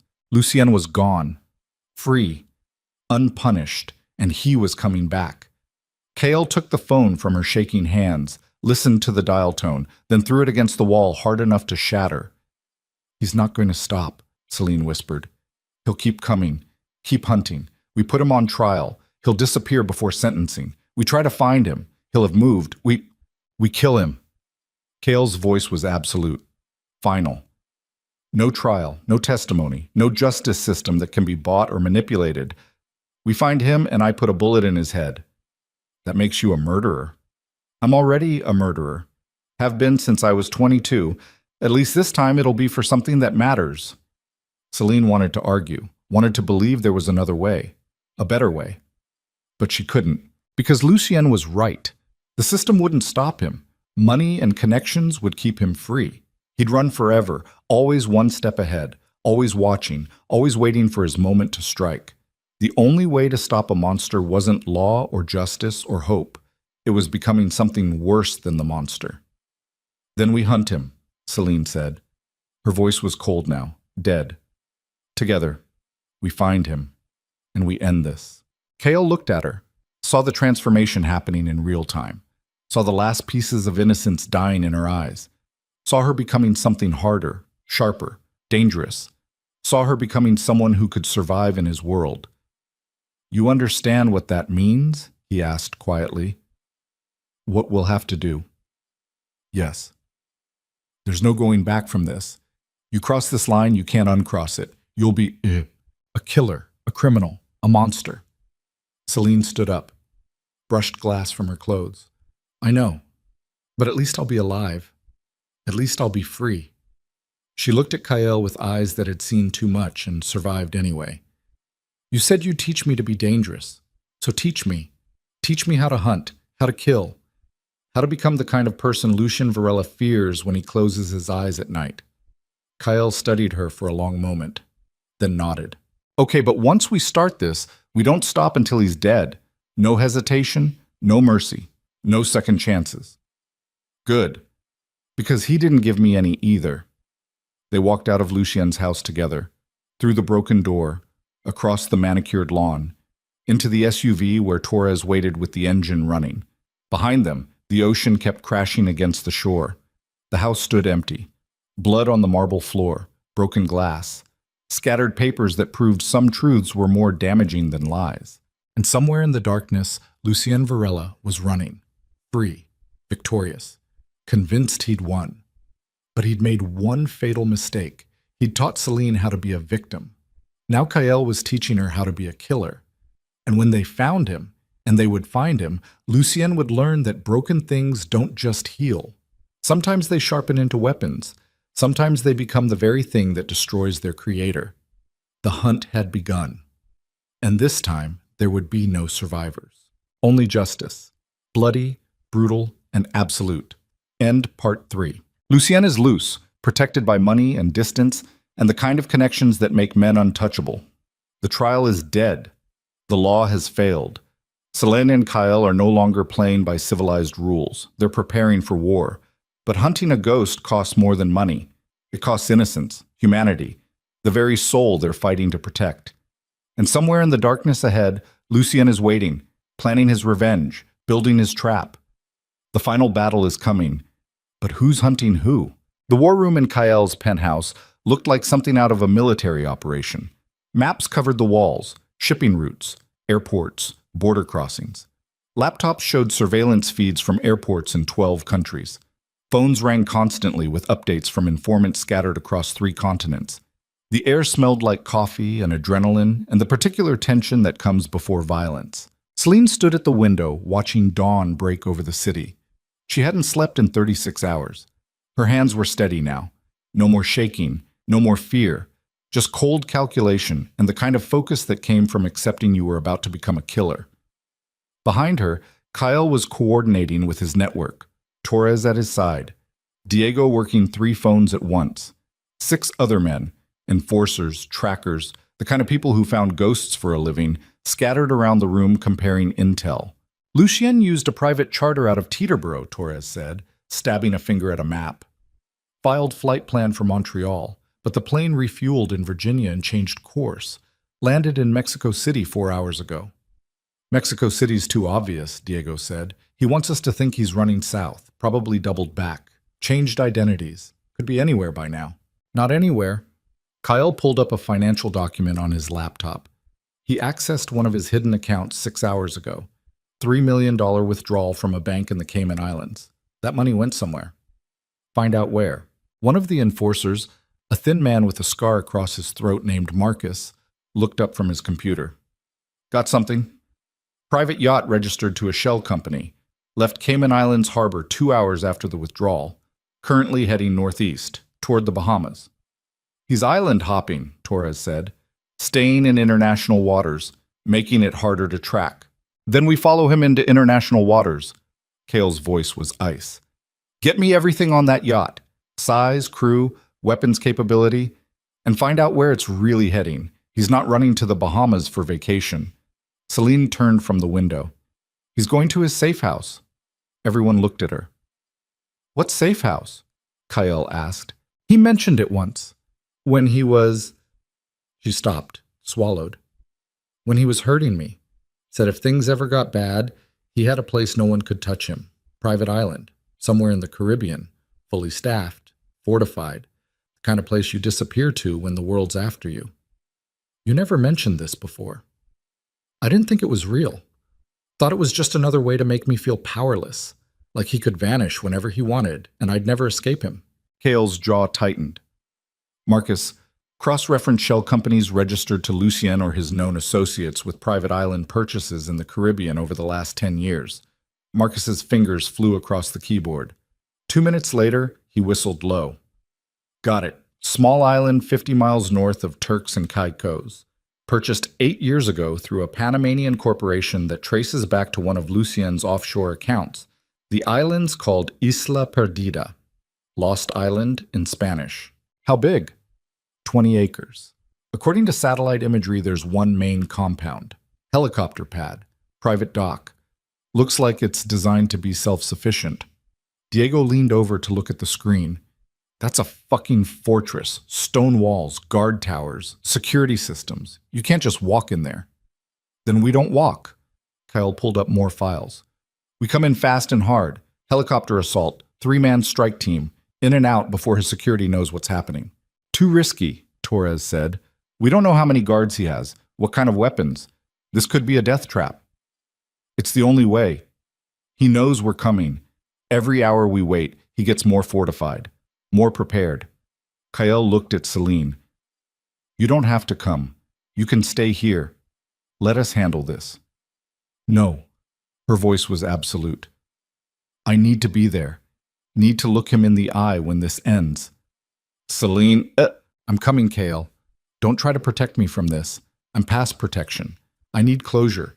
And the only way I get that is by being there when he dies. Kale studied her face. Saw the transformation that had happened over the last month. The broken woman in the wedding dress was gone. This was someone harder, someone who'd looked at darkness and decided to become it. Okay, he said, but you follow my lead. Do exactly what I say. This isn't about revenge anymore. It's about survival. You hesitate, you die. Understood? Understood. Then gear up. We leave in 2 hours. The helicopter cut through Caribbean sky like a knife. Celine sat in the back, strapped in, wearing tactical gear that Kael's people had fitted her with. Kevlar vest, black fatigues, boots designed for running on rough terrain, a Glock 19 holstered at her hip, extra magazines, knife strapped to her ankle. She looked like a soldier, felt like something else entirely, something hovering between human and weapon. Kael sat across from her, checking his rifle. Torres was piloting, Diego beside him, watching radar and thermal imaging. They'd left at midnight, flying low to avoid detection, following the coordinates Marcus had pulled from satellite data. 5 minutes out, Torres said through the headset. Thermal shows 6 heat signatures in the main compound. Could be guards, could be staff. Can't tell from this altitude. Any weapons? Can't confirm, but assume they're armed. Lucian's paranoid enough to have a small army down there. Kale looked at Celine. Last chance to back out. She checked her pistol, chambered around. Not a chance. When we land, stay behind me. Diego takes point. I'm second. You're third. Torres covers our six. We clear the compound room by room. Anyone who's armed is hostile. Anyone who runs gets one warning. They don't stop, we drop them. What about Lucien? We take him alive if possible. I want him to answer for what he did, but if he fights back, if there's any chance of him escaping, we end it. Clean. Final. Celine nodded. Her heart was hammering now, adrenaline flooding her system, every nerve alive and screaming. This was it. The moment everything had been building toward. 4 years of torture, 1 month of training, 36 hours of hunting, all of it leading to this island, this compound, this final confrontation. 2 minutes, Torres said. I'm seeing movement below. They know we're coming. The helicopter dropped fast. Celine's stomach lurched. Through the window, she could see the island now, dark mass of stone and jungle, lights blazing from the compound like a beacon. Then gunfire erupted from below, muzzle flashes in the darkness, bullets pinging off the helicopter's armored hull. Fuck! Torres yanked the stick, banking hard. They've got heavy weapons down there. I can't land in the courtyard. Too much fire. Put us on the beach, Kael said. East side. We'll approach on foot. The helicopter swooped low, skimming over black water. Celine could see the beach now. White sand, palm trees, and beyond that, the compound rising like a medieval fortress against the night sky. Torres brought them down hard. The skids hit sand and everyone was moving, doors sliding open, bodies hitting the ground, running for cover as more gunfire erupted from the compound walls. Celine ran. Her training took over, staying low, moving fast, finding cover behind a line of rocks. Kale was beside her, rifle up, scanning for targets. Diego and Torres spread out, creating a perimeter. 6 hostiles on the wall, Diego called out. Automatic weapons. They've got the high ground. Suppress them, Kael said. I'm going for the service entrance on the east side. Celine, Torres, with me. Diego, keep them busy. Diego opened up with his rifle. Controlled bursts. Return fire from the walls intensified but shifted toward his position. Kael moved. Celine followed, Torres behind her. They ran along the beach, using palm trees and rocks for cover. Bullets chewed up sand around them. One passed so close to Celine's head she felt the heat of it. But she didn't stop, didn't freeze, just kept running. They reached the compound wall. Kael found the service entrance, reinforced steel door with electronic lock. He pulled out a small explosive charge, planted it, waved everyone back. The explosion was sharp and brutal. The door blew inward in a shower of sparks and twisted metal. They went through fast, into darkness. A service corridor lit by emergency lights, concrete walls, pipes running along the ceiling, the smell of salt water and machinery.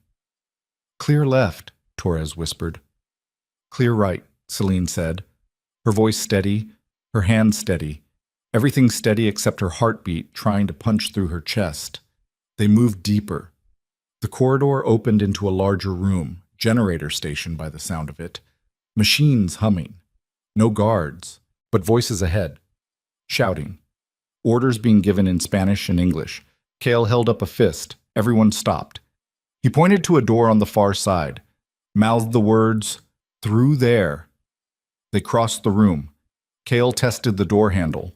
Unlocked. He pushed it open a crack, looked through, then he pulled back, held up 4 fingers, 4 hostiles. He gestured the plan. Diego takes 2 on the left. Kael takes 2 on the right. Celine and Torres hold the door. On 3. 1, 2, 3. They burst through.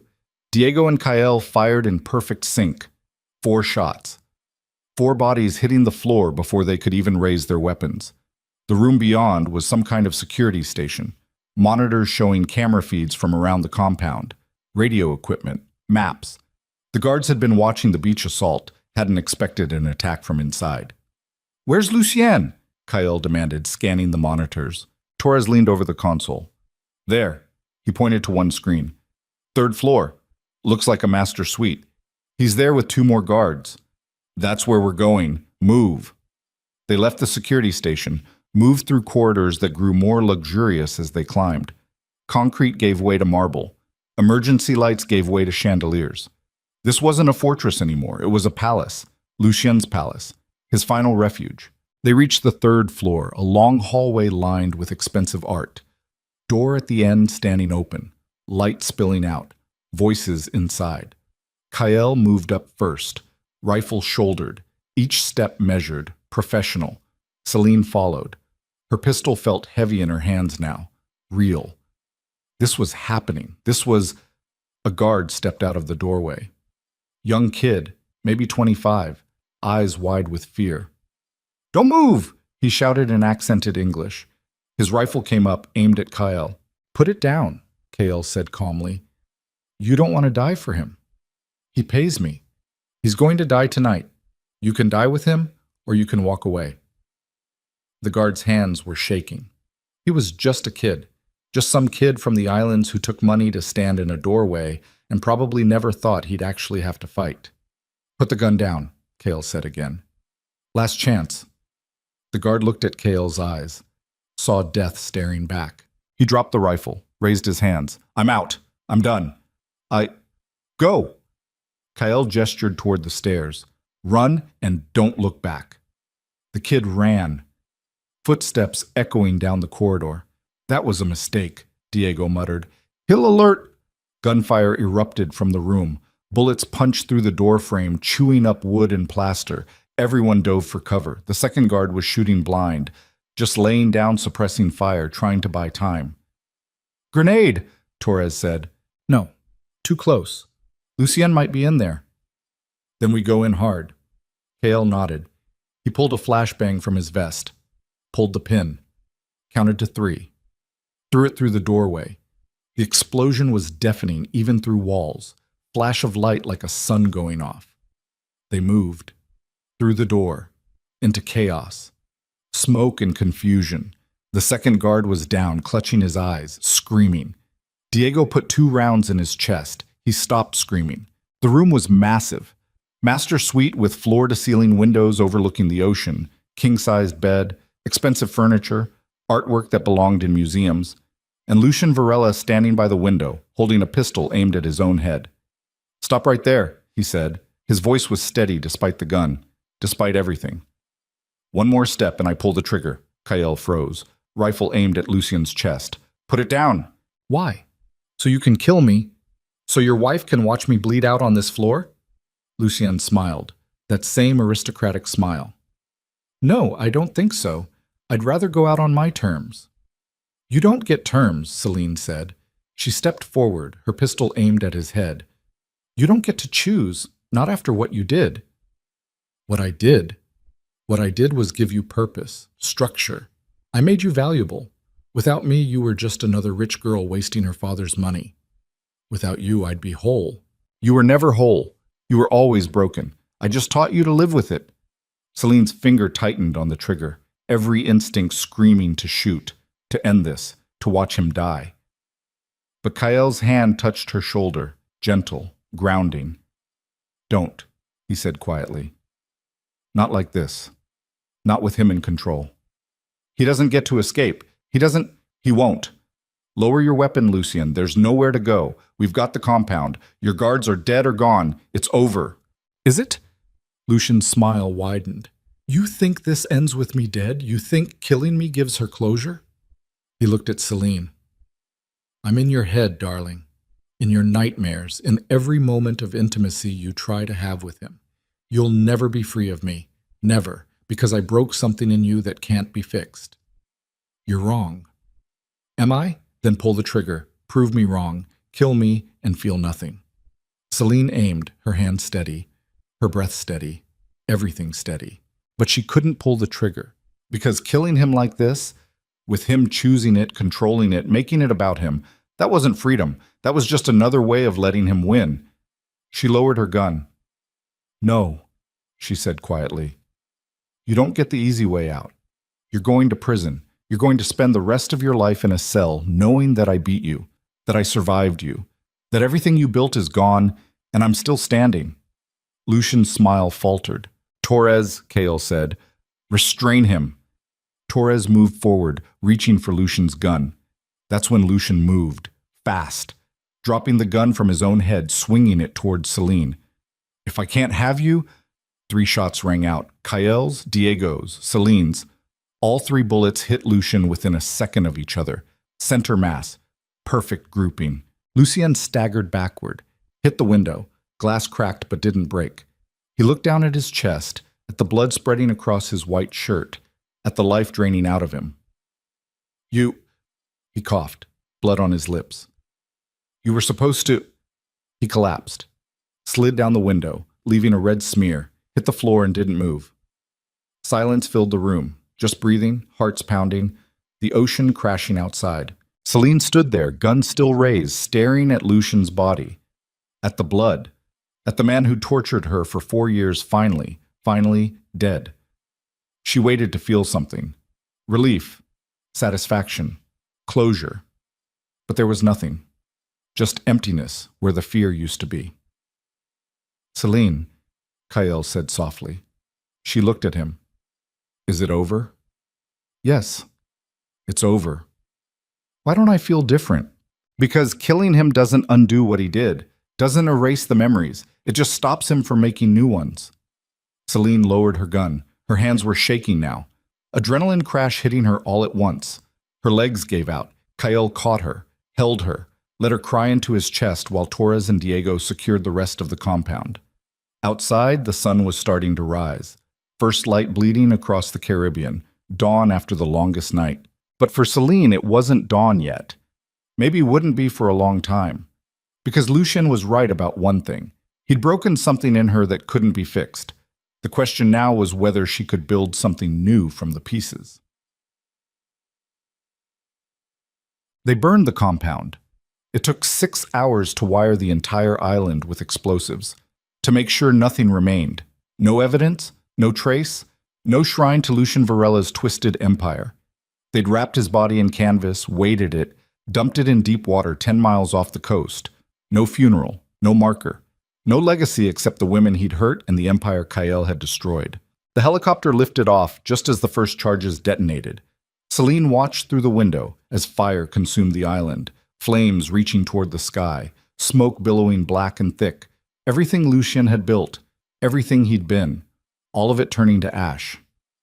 You okay? Kael asked. Celine nodded, but she wouldn't be for a long time. What happens now? She said. We go home, we rebuild, No. Celine turned to look at him. What happens to us? You and me. This marriage that started as a transaction, that became something else, that turned us both into killers. Kael was quiet for a moment, then, that's up to you. The contract I had with your father, it's void. He's dead, Lucien's dead, you're free, completely free. You can walk away, take the money, start over somewhere new. I won't stop you. And if I don't want to walk away, then we figure it out together. No more secrets, no more lies. Just 2 fucked up people trying to build something real out of the wreckage. Celine looked back at the burning island, at the smoke rising like a funeral pyre.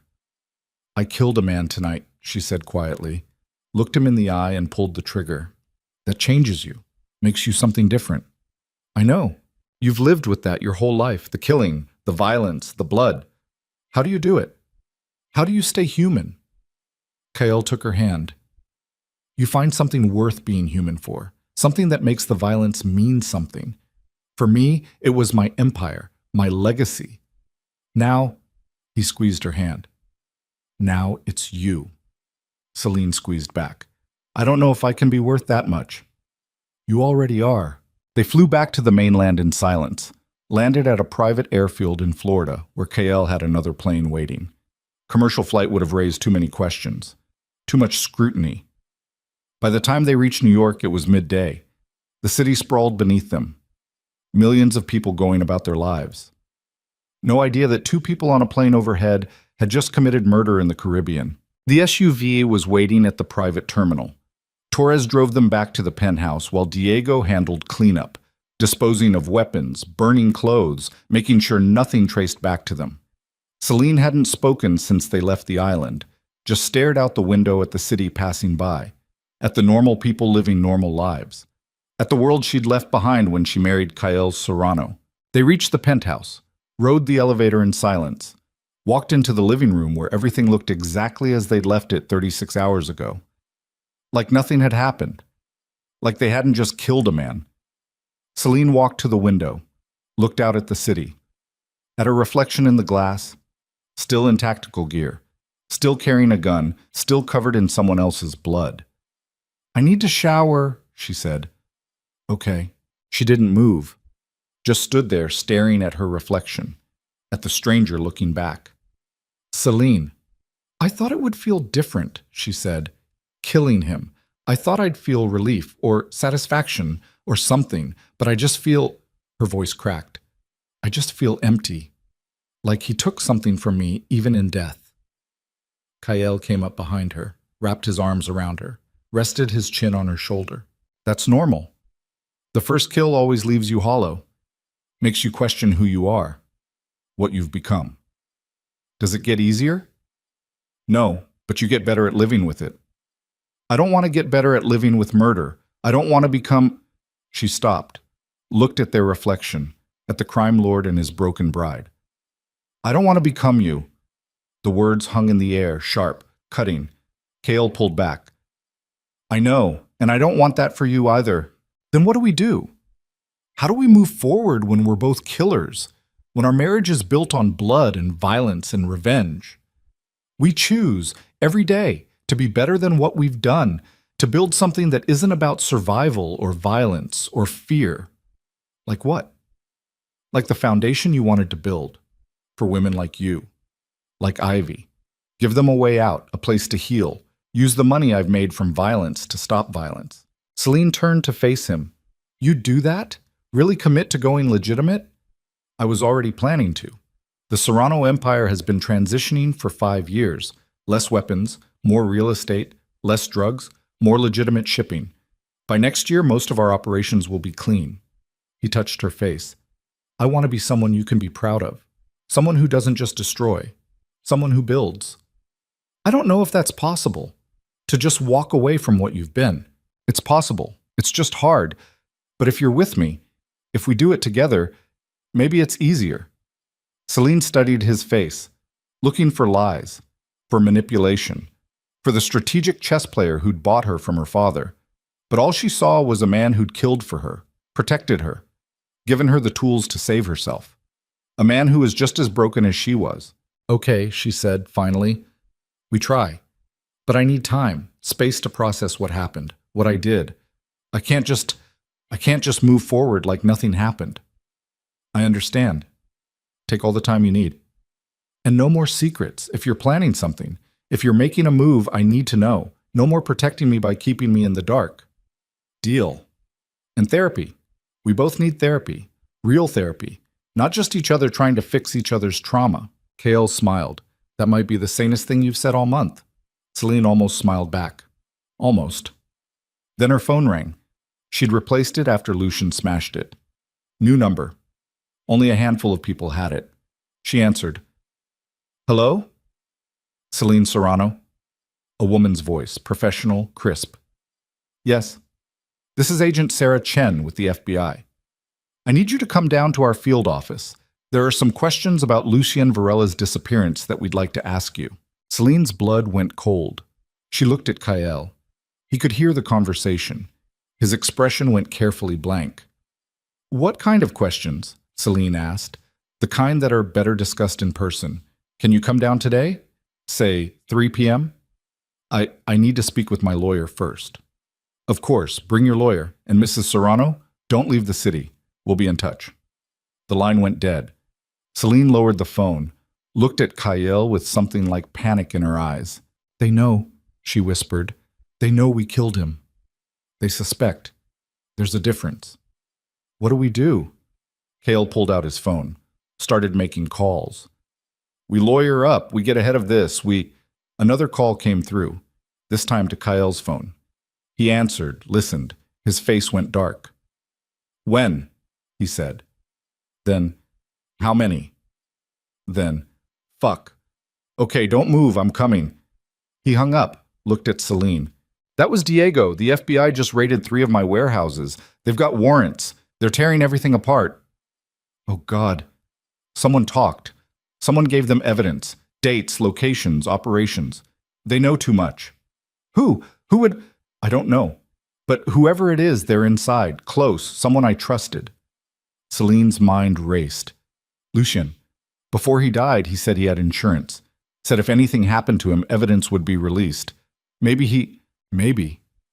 Cale was pacing now, thinking, planning. Or maybe someone saw an opportunity. Lucien's dead. His empire's gone. Maybe someone thought they could take over by taking me down first. What do we do? Kyle stopped pacing, looked at her with something like resignation in his eyes. We fight, but Celine... He crossed to her, took her hands. This is going to get ugly. Federal investigation, possible charges. Media circus. Everything we did will be examined. Every choice will be questioned. And you're going to be pulled into it. As my wife, as a witness, maybe as a suspect. I know. You can still walk away, file for divorce. Claim you were coerced, manipulated. The FBI would probably protect you if you testified against me. Celine pulled her hands back. You want me to betray you? I want you to survive. And if that means no, her voice was iron. We did this together, killed him together. If there are consequences, we face them together. Celine, I'm not leaving, I'm not running, and I'm sure as hell not testifying against you. We're in this, all the way, until the end. Cale stared at her, then pulled her into a kiss, hard, desperate, the kiss of 2 people who knew they might not have much time left. When they pulled apart, both breathing hard, Celine rested her forehead against his. What's the plan? She asked. We call every lawyer we have. We get our stories straight. We prepare for war. Because the feds don't raid multiple locations without a case. They've got something. We just need to figure out what. And if we can't? If they have enough to prosecute? Then we do what we do best. Cale's smile was dark, dangerous. We fight like hell. And take as many of them down with us as possible. Celine smiled back. Just as dark. Just as dangerous. Okay, let's go to war. Well, the next 72 hours were a nightmare of lawyers, investigators, and federal agents. Cale and Celine spent hours being interviewed separately, answering the same questions over and over. Where were you on this date? Do you know this person? Can you explain these financial transactions? They stuck to their story. Kyle was a legitimate businessman. Celine was a victim of abuse who'd married for protection. Lucien Varela had been harassing them both. They'd filed restraining orders. They had no idea where he'd gone. The FBI didn't believe them, but they couldn't prove otherwise. Until the 4th day. Agent Chen walked into the interview room where Celine sat with her lawyer, a sharp woman named Patricia who cost $1,000 an hour and earned every penny. Chen dropped a folder on the table. We found Lucien Varela's body. Celine's heart stopped. Patricia's hand touched her arm. Warning, don't react. I'm sorry to hear that, Celine said carefully. How did he die? Multiple gunshot wounds, 9mm rounds, execution style. Chen opened the folder. Photographs spilled out. Lucien's body in the water, bloated, decomposing, but recognizable. That's awful, Celine said, her voice steady, her hands steady, everything steady, even though her world was crashing down. We also found residue, gunshot residue, on clothes in your apartment, and on your husband's clothes, and on clothes belonging to Diego Torres and Marcus Webb. I don't know anything about that. Don't you? Chen leaned forward. Mrs. Serrano, we know you were abused. We know what Lucien did to you. And honestly, part of me doesn't blame you for wanting him dead. Part of me thinks he deserved it. Agent Chen, Patricia warned, but murder is murder, and the law is the law. And right now I have enough evidence to charge you, your husband, and half his organization with first-degree murder. Celine said nothing, just stared at Chen with dead eyes, the same dead eyes she'd had on her wedding day. Unless, Chen continued, you want to make a deal. Tell us everything. How Kyle operates, his businesses, his associates, his methods. Give us the Serrano Syndicate, and we'll talk about immunity, protection, a new life. Get out, Celine said quietly. Excuse me? Get out. We're done talking. If you're going to charge me, charge me. But I'm not betraying my husband. Even if it means spending the rest of your life in prison? Even then. Chen studied her for a long moment, then collected her photos, closed the folder, stood. You're making a mistake, she said. Maybe, but it's my mistake to make. Chen left. Patricia turned to Celine immediately. They're going to charge you, today, maybe tonight. You need to prepare yourself for… I know, it's okay. It's not okay. You're looking at life in prison, possibly death penalty if they can prove premeditation. I know. Then why won't you take the deal? You could walk away from this, start over, be free. Celine looked at her lawyer with something like pity. Because I'm already free. For the first time in my life, I made my own choice. Did something because I wanted to, not because someone forced me. And if the price for that freedom is prison, she shrugged, then I'll pay it. Patricia shook her head. You're crazy. Both of you. Crazy and in love, and it's going to get you both killed. Probably. But at least we'll die free. They arrested KL first. Federal agents storming the penthouse at dawn, guns drawn. Warrants for his arrest on charges of murder, conspiracy, racketeering, and about 20 other counts. He didn't fight. Just let them cuff him. Let them read him his rights. Let them drag him out while news helicopters circled overhead. They came for Celine 2 hours later. Same charges, same theatrics, same media circus. They were taken to separate facilities, kept apart. The FBI's strategy was obvious. Isolate them, break them, make them turn on each other. It wouldn't work. But they didn't know that yet.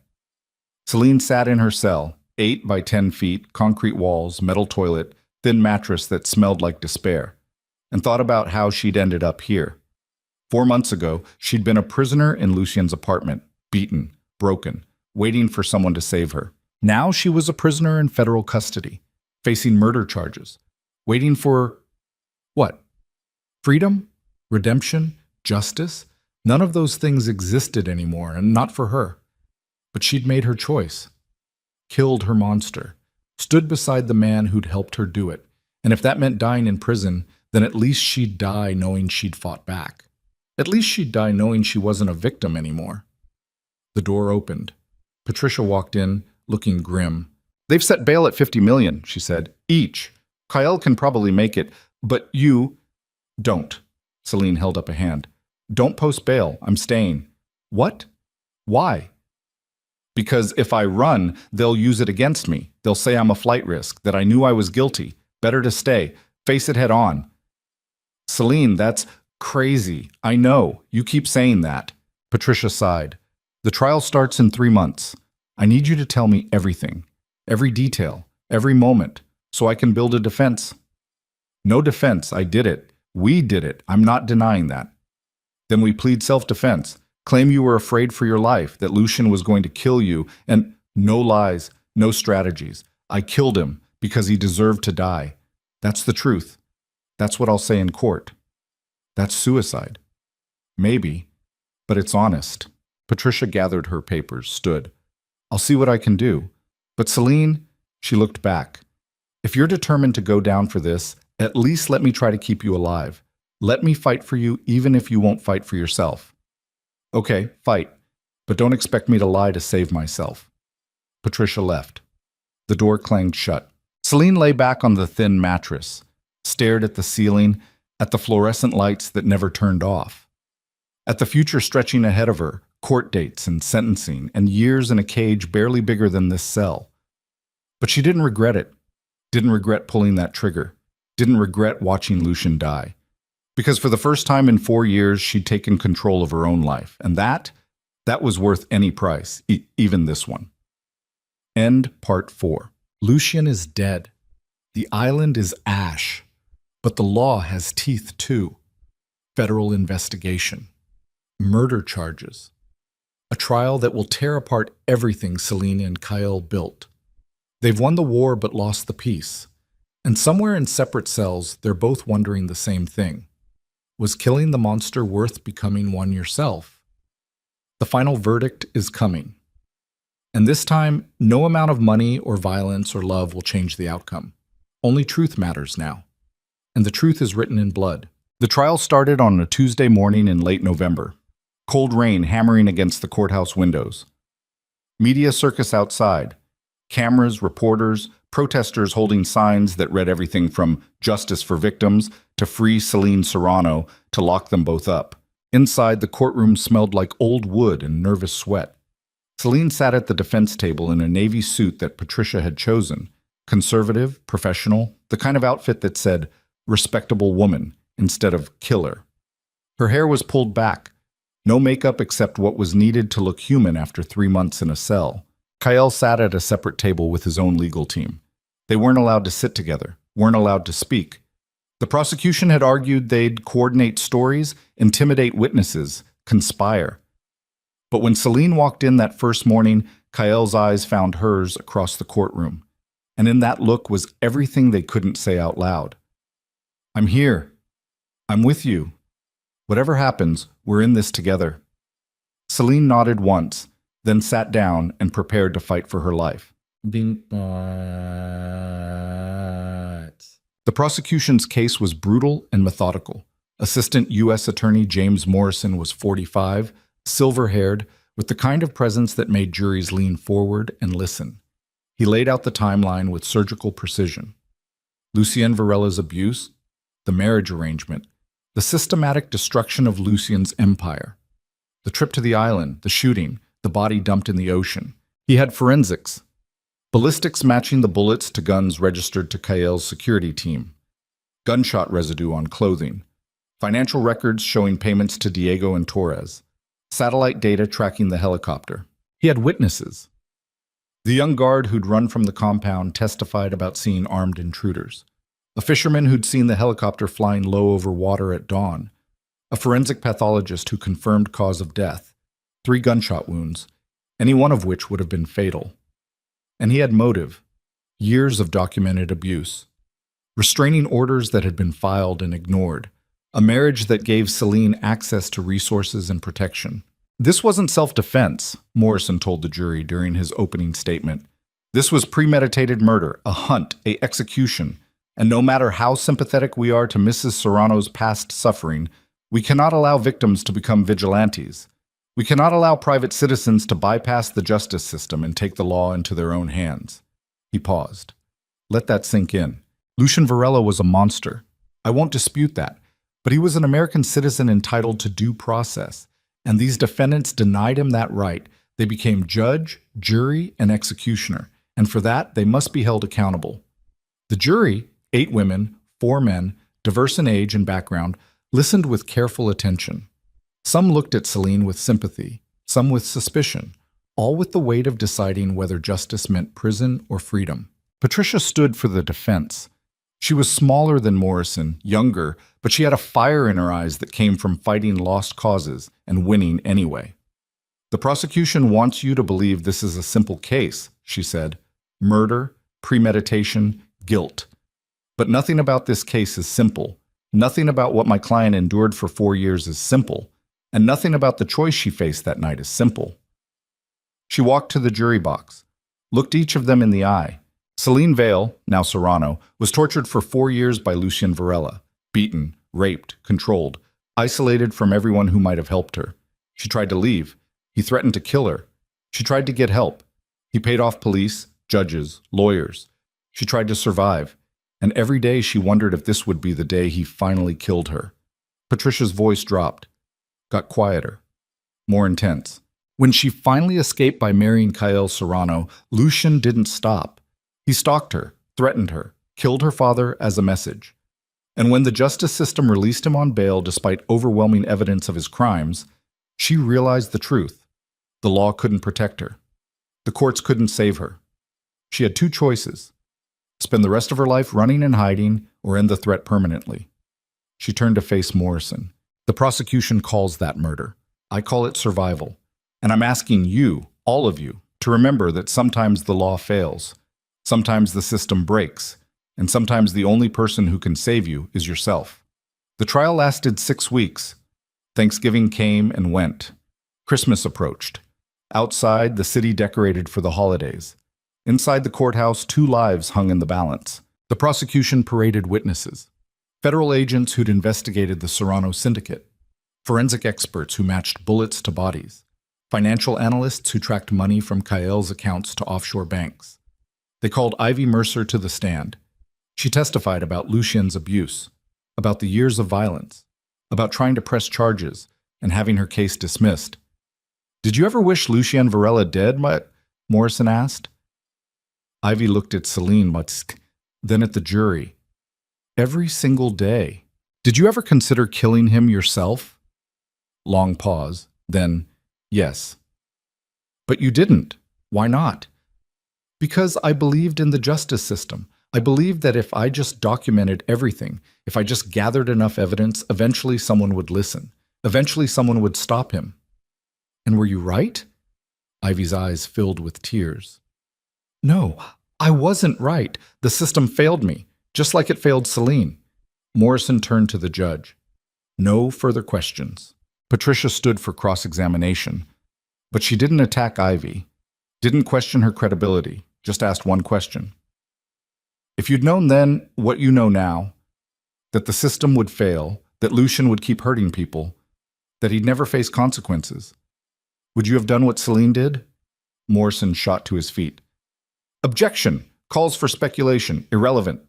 Your Honor, it goes to the heart of the defense, whether a reasonable person in my client's position would have acted the same way." The judge considered. "I'll allow it, but be careful, Ms. Webb." Patricia looked at Ivy. "Would you have killed him if you'd known the truth?" Ivy's hands were shaking. She looked at the judge, at Morrison, at the jury. Then she looked at Celine and said two words that changed everything. "Fuck yes." The courtroom erupted, judge banging his gavel, Morrison shouting objections, reporters scribbling frantically, and Celine. Celine felt something crack inside her chest, not breaking, opening, like a window letting in light after years of darkness. She wasn't alone. Wasn't the only one who'd felt this rage. Wasn't the only one who'd wanted the monster dead. She was just the only one brave enough, or broken enough, to do it. They put Celine on the stand in the fourth week. Patricia had warned her, "Don't do it, it's too risky. Morrison will destroy you." But Celine insisted. She needed to tell her story, needed to look the jury in the eye and make them understand. She wore a simple dress. No jewelry, no makeup, just herself. Scars and all.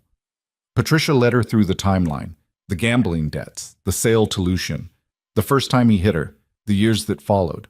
"Tell the jury about the worst day," Patricia said gently. Celine took a breath. There wasn't one worse day. That's what people don't understand. It wasn't one big traumatic event.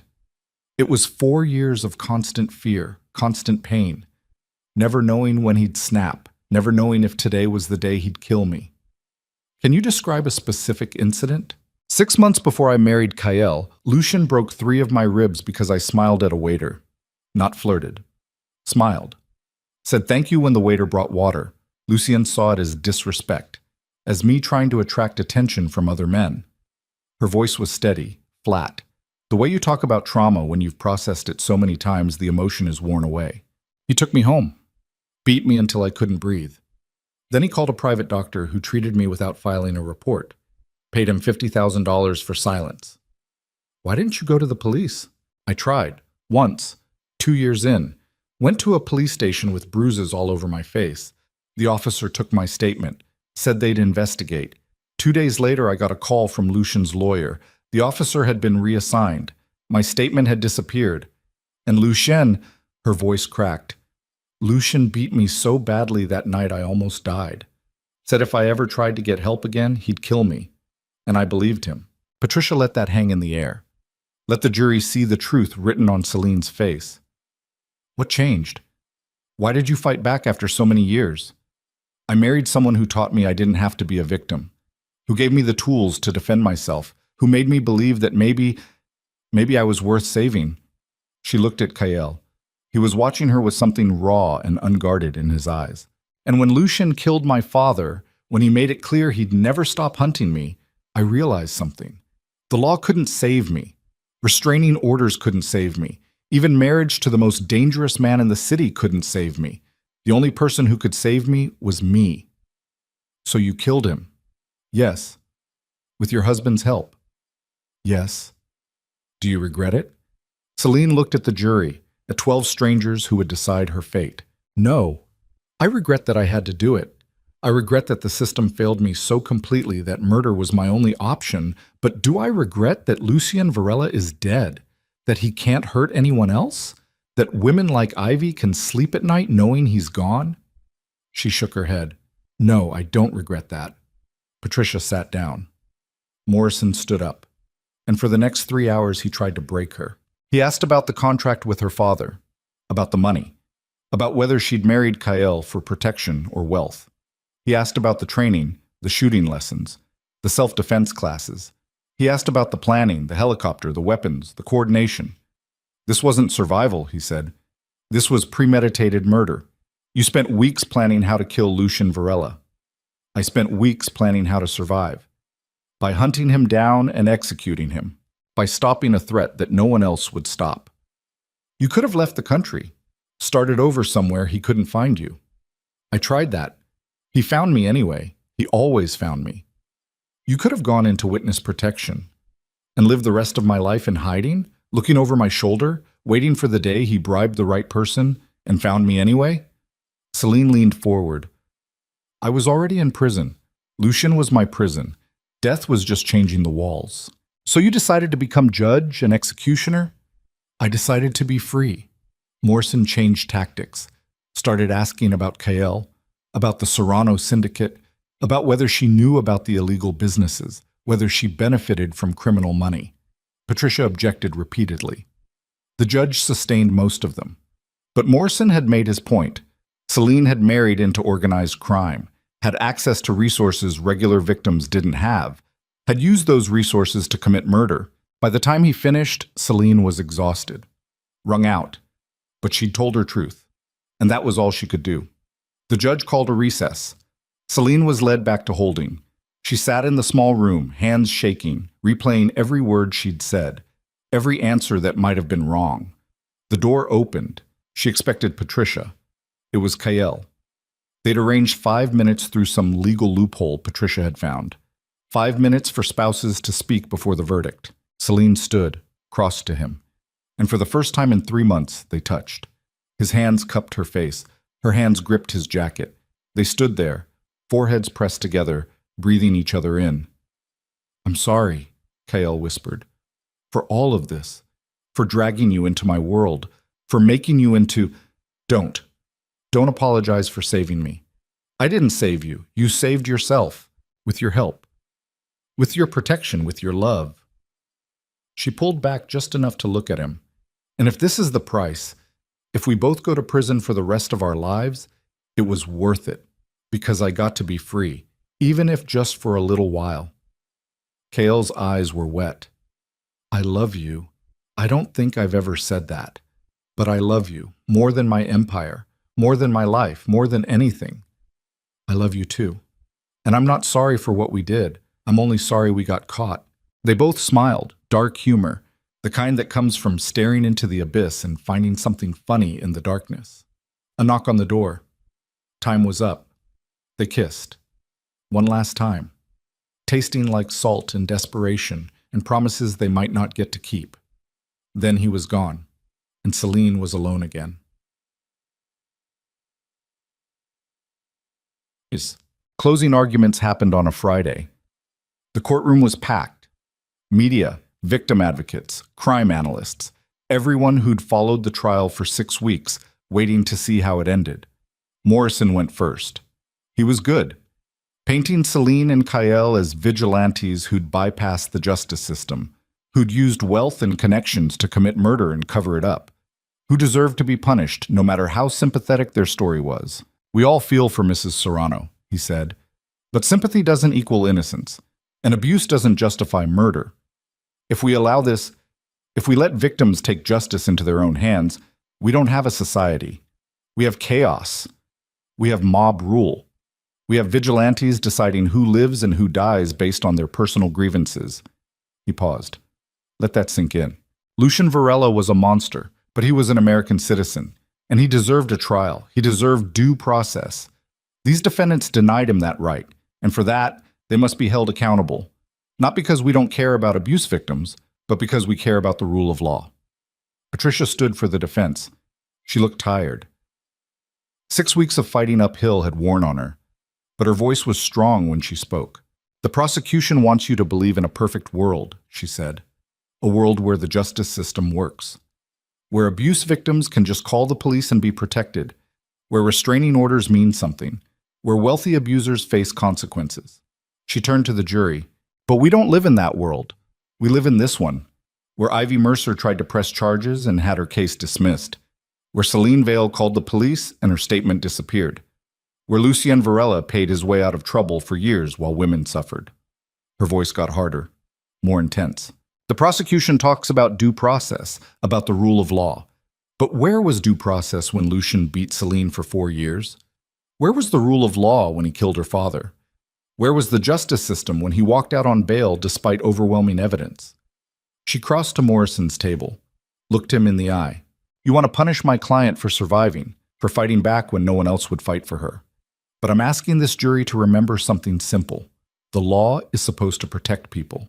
And when it fails, when it leaves victims to die, we can't blame them for protecting themselves. She turned back to the jury. Celine Serrano is not a criminal. She's a survivor. And if you convict her, you're telling every abuse victim in this country that they don't matter, that their suffering doesn't count, that they should just accept their fate and hope the system eventually decides to care. Patricia's voice dropped, got quieter, more urgent. Don't send that message. Don't tell Celine, don't tell any victim that survival is a crime. Look at the evidence. Look at what she endured and ask yourself one simple question. What would you have done? She sat down. Silence filled the courtroom. Then the judge gave the jury their instructions, explained the charges, the burden of proof, the definitions of murder, manslaughter, self-defense. The jury filed out, the doors closed, and Celine sat at the defense table, hands folded, waiting for 12 strangers to decide if she'd spend the rest of her life in a cage. The jury deliberated for 4 days. 4 days of waiting, of pacing, of lying awake in her cell at night replaying every moment of testimony. On Tuesday afternoon, word came. The jury had reached a verdict. Celine was brought to the courthouse. Kael was brought separately. They sat at their respective tables, not looking at each other, both feeling the weight of what was about to happen. The jury filed in. None of them looked at Celine or Kael. That was supposed to be a bad sign. Juries that were about to acquit usually looked at the defendants, made eye contact, showed sympathy. These jurors looked at the floor. Celine's heart sank. This was it. She was going to prison, probably for life. And Kael would die in a cage somewhere, growing old without ever touching her again. The judge spoke. Has the jury reached a verdict? The foreman, a middle-aged woman with gray hair and kind eyes, stood. We have, Your Honor. On the charge of murder in the first degree, how do you find the defendant, Celine Serrano? Time slowed. Celine's heartbeat was deafening in her ears. She could hear Patricia breathing beside her, could feel Kael's presence across the room. The foreman looked at the judge, then at Celine, and something in her expression softened. Not guilty. The courtroom exploded, gasps, shouts, Morrison slamming his hand on the table, judge banging his gavel for order.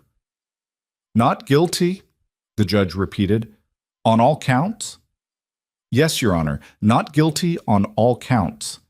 Celine couldn't breathe, couldn't process what she was hearing. Not guilty. She was free? And on the charge of murder in the first degree, how do you find the defendant, Kael Serrano? The foreman looked at Kael. Her expression shifted, became harder. Guilty. The word hit like a bullet. Guilty. Kael was guilty. But Celine was free. The jury had split them, found that Celine had acted in self-defense, in survival, but that Kael, with his resources and power, had crossed the line into premeditated murder. Celine turned to look at him. Kael was staring straight ahead, face blank, processing. Then he looked at her and smiled. A real smile. Relieved, grateful. She was free. That was all that mattered to him. She was free. The judge was talking, setting a sentencing date for Kael, dismissing the charges against Celine, thanking the jury.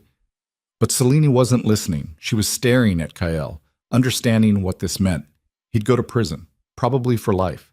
They'd take him away, lock him in a cage, and she'd be free to live, free to rebuild, free to do all the things they talked about without him. Patricia was hugging her, saying congratulations, saying they'd won, but it didn't feel like winning. It felt like losing the one person who'd ever really seen her. Boite. They gave her 10 minutes with Kyle before they took him to holding. 10 minutes in a conference room with a guard standing outside the door. Selene didn't waste time. She crossed to him, wrapped her arms around him, held on like he was the only solid thing in a world that wouldn't stop spinning. "I'm sorry," she whispered. "I'm so sorry." "Don't be. This is exactly what I wanted. You wanted to go to prison? I wanted you free, safe, alive. And now you are." He pulled back to look at her. "Promise me something. Anything. Build the foundation. Help other women. Use my money, our money, to make sure no one else has to go through what you did. Kyle, promise me. Because I need to know that something good came from all this, that I didn't just destroy everything I touched." Selene's eyes filled with tears. "You didn't destroy me. You saved me." "Then prove it. Live. Really live. Not just survive. Actually be happy." "How can I be happy when you're in prison?" "Because one of us should be, and it might as well be you." The guard knocked. Time was almost up. "I'll wait for you," Selene said. "However long it takes. I'll wait." "Don't. I'm looking at life without parole. I'll die in there. And I don't want you wasting your life waiting for something that won't happen." "I'm not wasting anything. I'm choosing you, choosing us, even if it's just letters and visits and—" "Selene," Kyle cupped her face, "I need you to let me go, need you to move forward, because if you don't, if you spend the rest of your life chained to a ghost, then Lucien wins. He takes away your future just like he took away your past. That's not fair. Life isn't fair, but it's still worth living." The door opened. 2 marshals waited to take him away. Kale kissed her, long, deep, the kind of kiss that says goodbye and I love you and thank you for everything all at once. When he pulled away, Selene's face was wet with tears. "I love you," she said. "I love you too. Now go. Live. Be free. And when you think of me, don't think of this moment. Think of the penthouse. Think of teaching you to shoot. Think of the island. Think of us fighting side by side." "I will. I promise." The marshals took his arms, led him toward the door. Selene watched him go. Watched the man who'd saved her walk into darkness so she could walk into light, and understood finally what real love looked like. It looked like sacrifice, like letting go, like burning your own future so someone else could have one. 5 years later, on a warm spring morning, Selene Serrano stood in front of a building in Brooklyn and looked up at the sign over the door. The Aurelia Initiative. Hope. Healing. Home. It had taken 3 years to build, 2 years to staff and certify, and now it was real. 50 beds, round-the-clock counseling, legal aid, job training, medical care, everything a woman escaping violence needed to rebuild her life. The first shelter had opened in Manhattan, then one in Queens, then the Bronx, now Brooklyn. By year-end, there'd be one in every borough. And after that, Philadelphia, Boston, Chicago, Los Angeles. A nationwide network funded by the remains of the Serrano Empire. Clean money now. Legitimate businesses that Kyle had been transitioning before his arrest. All of it going toward making sure women like Selene never had to choose between death and survival again. Ivy Mercer walked out of the building, smiling. She was the director here, had been working with Selene since the beginning, building something beautiful from their shared trauma. "Ready?" Ivy asked. "Yeah, let's do this." They walked inside together, past the intake desk where volunteers greeted frightened women with kindness instead of judgment, past the common areas where survivors sat together, sharing stories, building community, past the bedrooms where women could sleep without fear for the first time in years. They reached the conference room where a dozen women waited. New intakes, fresh faces carrying old pain. Selene stood at the front of the room and looked at them, Saw herself 5 years ago. Saw Ivy. Saw every woman who'd ever been told she was nothing, who'd ever been broken by men who thought power gave them the right to hurt. "My name is Celine," she said, "and 5 years ago I killed the man who tortured me for 4 years. The women stared, some shocked, some understanding. "I'm not telling you that to glorify violence. I'm telling you so you understand that I know. I know what it's like to be trapped, to be broken, to think there's no way out except death." She took a breath. "But there is another way. There's this. There's safety. There's healing. There's building a new life from the ashes of the old one. It won't be easy. Some days you'll want to give up. Some days you'll think the pain isn't worth surviving." She looked at each of them in turn. "But it is. I promise you it's worth it, because you are worth it, and no one has the right to tell you otherwise." After the meeting, after the women had been shown to their rooms and given their first real meal in who knew how long, Celine stood at the window and looked out at the city. Her city now. Not Kael's, not Lucien's. Hers. Her phone buzzed. A text from Patricia, who now worked as the legal director for the initiative. Kael's appeal was denied. "He's staying in." "I'm sorry." Celine stared at the message for a long time. She'd known this was coming. 5th appeal in 5 years, each one denied. The evidence was too strong, the jury verdict too clear. Kael would die in prison, and Celine would live free.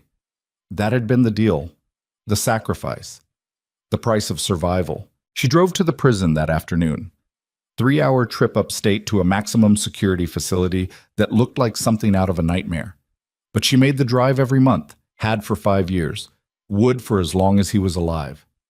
The visiting room was exactly what you'd expect. Plastic chairs, bolted tables, phones separated by plexiglass, other prisoners visiting with their families, children who barely remembered their fathers, wives growing old waiting for men who'd never come home. Kael walked in wearing orange scrubs. He'd aged, gray in his hair now, lines around his eyes, but he still moved like a predator, still had that presence that made weak men nervous. He picked up the phone. Celine picked up hers. "Hey," he said. "Hey yourself. How's the Brooklyn site?" "Perfect. We're at capacity already. Got a waiting list a mile long." "That's good. That's..." He smiled. "I'm proud of you. What you've built. Who you've become. I couldn't have done it without you." "Yeah, you could. You were always stronger than you thought." They talked for an hour about the initiative, about her testimony to Congress about domestic violence reform, about the book she was writing, about everything except the appeal denial they both knew about. Finally, near the end of visiting hours, Celine said it. "They denied the appeal." Kael nodded. "I know. My lawyer called this morning." "I'm sorry." "Don't be. I did what I did. I knew the risks, and I'd do it again, every time, because you're here, free, living, and that's all I ever wanted. I miss you." "I miss you too. But Celine..." He leaned closer to the glass. "You need to move on, really move on. Not just build shelters and save other women. Build a life. Find someone. Be happy." "I am happy." "You're busy. There's a difference." Celine's throat tightened. "I don't know how to be happy without you. Learn. Because I'm not coming back. We both know that. And I need you to live for both of us. I need you to..." His voice cracked. He looked away, composed himself. "I need you to be the person I thought I was saving, not the ghost haunting a life she's too scared to live. That's not fair. None of this is fair, but it's real, and you need to face it." The guard called time. Visiting hours were over. Celine pressed her hand against the glass. Kael pressed his hand on the other side, as close as they could get to touching through the barrier that would separate them forever. "I love you," she said. "I love you too. Now go, live, and don't come back here." "What? Kael?" "I mean it. Don't visit again. It's too hard for both of us. We need to let go, really let go." "I can't. You can. You have to. Because holding on to this, onto me, it's just another cage. And I didn't sacrifice everything so you could build a new prison around yourself." Tears were streaming down Celine's face. "Please don't do this." I'm sorry, but it's time." He stood, hung up the phone, looked at her one last time with all the love and pain and sacrifice written in his eyes. Then he turned and walked away. And Selene sat there, phone pressed to her ear, listening to dead air, and felt her heart break and heal at the same time. Check. 10 years after Lucien Varela died on a private island in the Caribbean, Selene Serrano stood on a stage in Washington, D.C. and accepted an award for her work with domestic violence survivors. The Aurelia Initiative, now operated in 37 states, had helped over 10,000 women escape violent situations, had lobbied for stronger domestic violence laws, had trained law enforcement on trauma-informed responses. And Selene had become something she never imagined, an advocate, a voice, a symbol of survival and strength. She gave her acceptance speech to a packed ballroom, politicians, activists, survivors, all of them listening as she told her story.